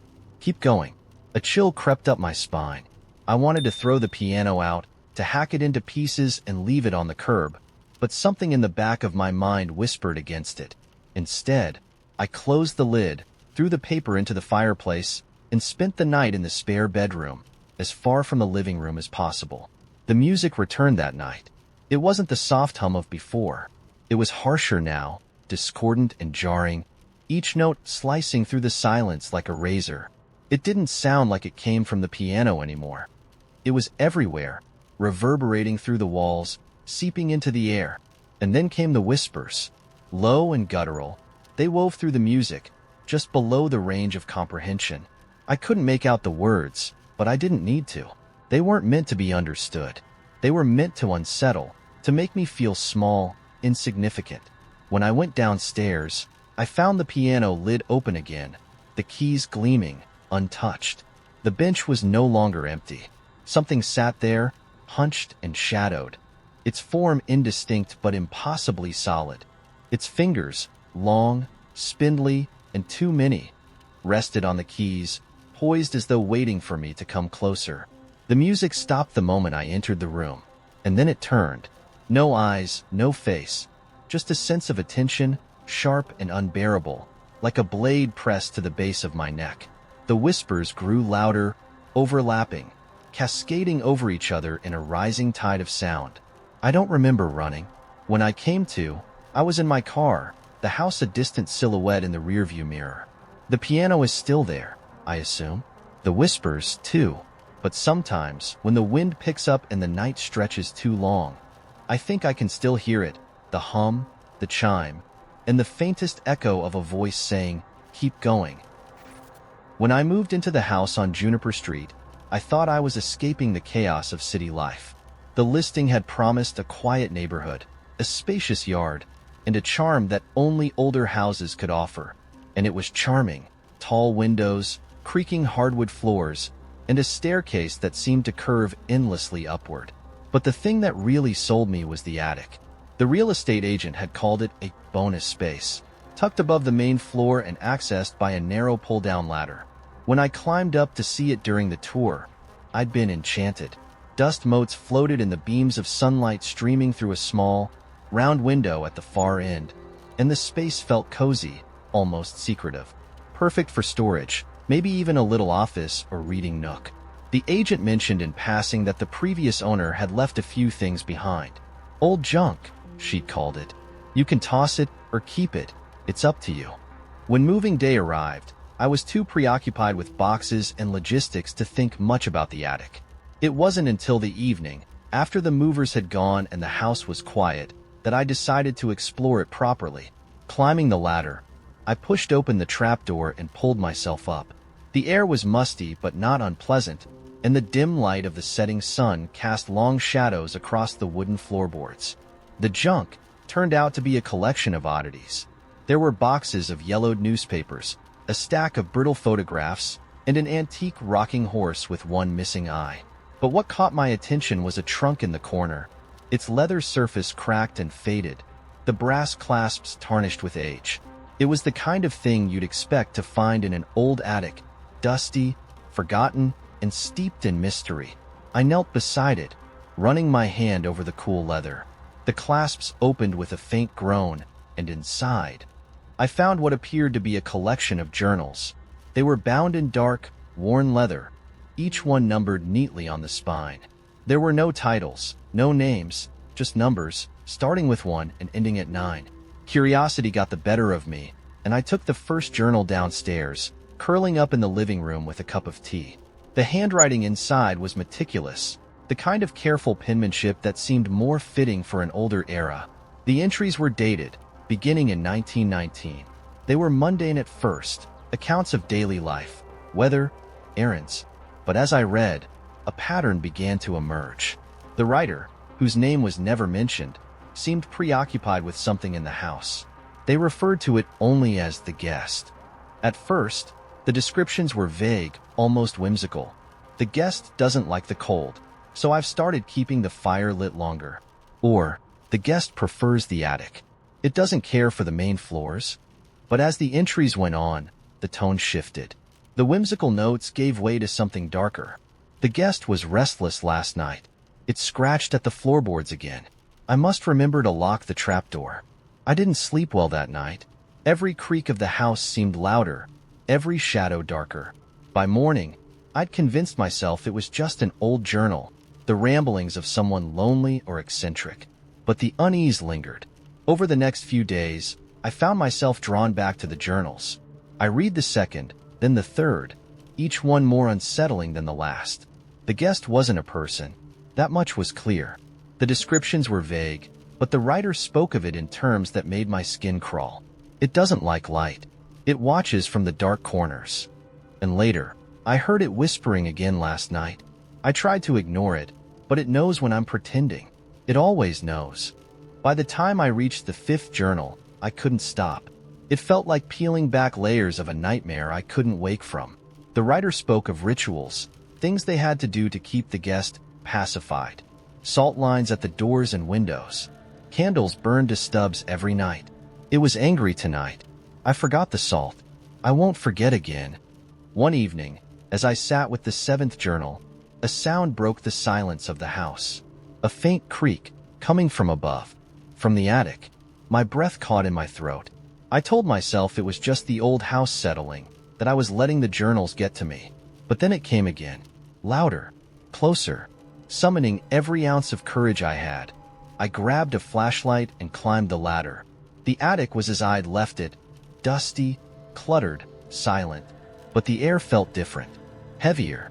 The beam of my flashlight swept over the floorboards, lingering on the corner where the trunk had been. It was open. I hadn't opened it again since the first night. The remaining journals were scattered across the floor, pages fluttering as though disturbed by a breeze that didn't exist. I stepped forward, my hands trembling, and froze. There, in the dust, were footprints. They weren't mine. They were smaller, almost childlike, leading from the trunk to the round window at the far end of the attic. The window I'd never opened. I backed away, the beam of the flashlight trembling as it swept across the space. For a moment, I thought I saw movement, a shadow that didn't belong, flickering at the edge of my vision. And then, the trapdoor slammed shut. I screamed, pounding on the door, but it wouldn't budge.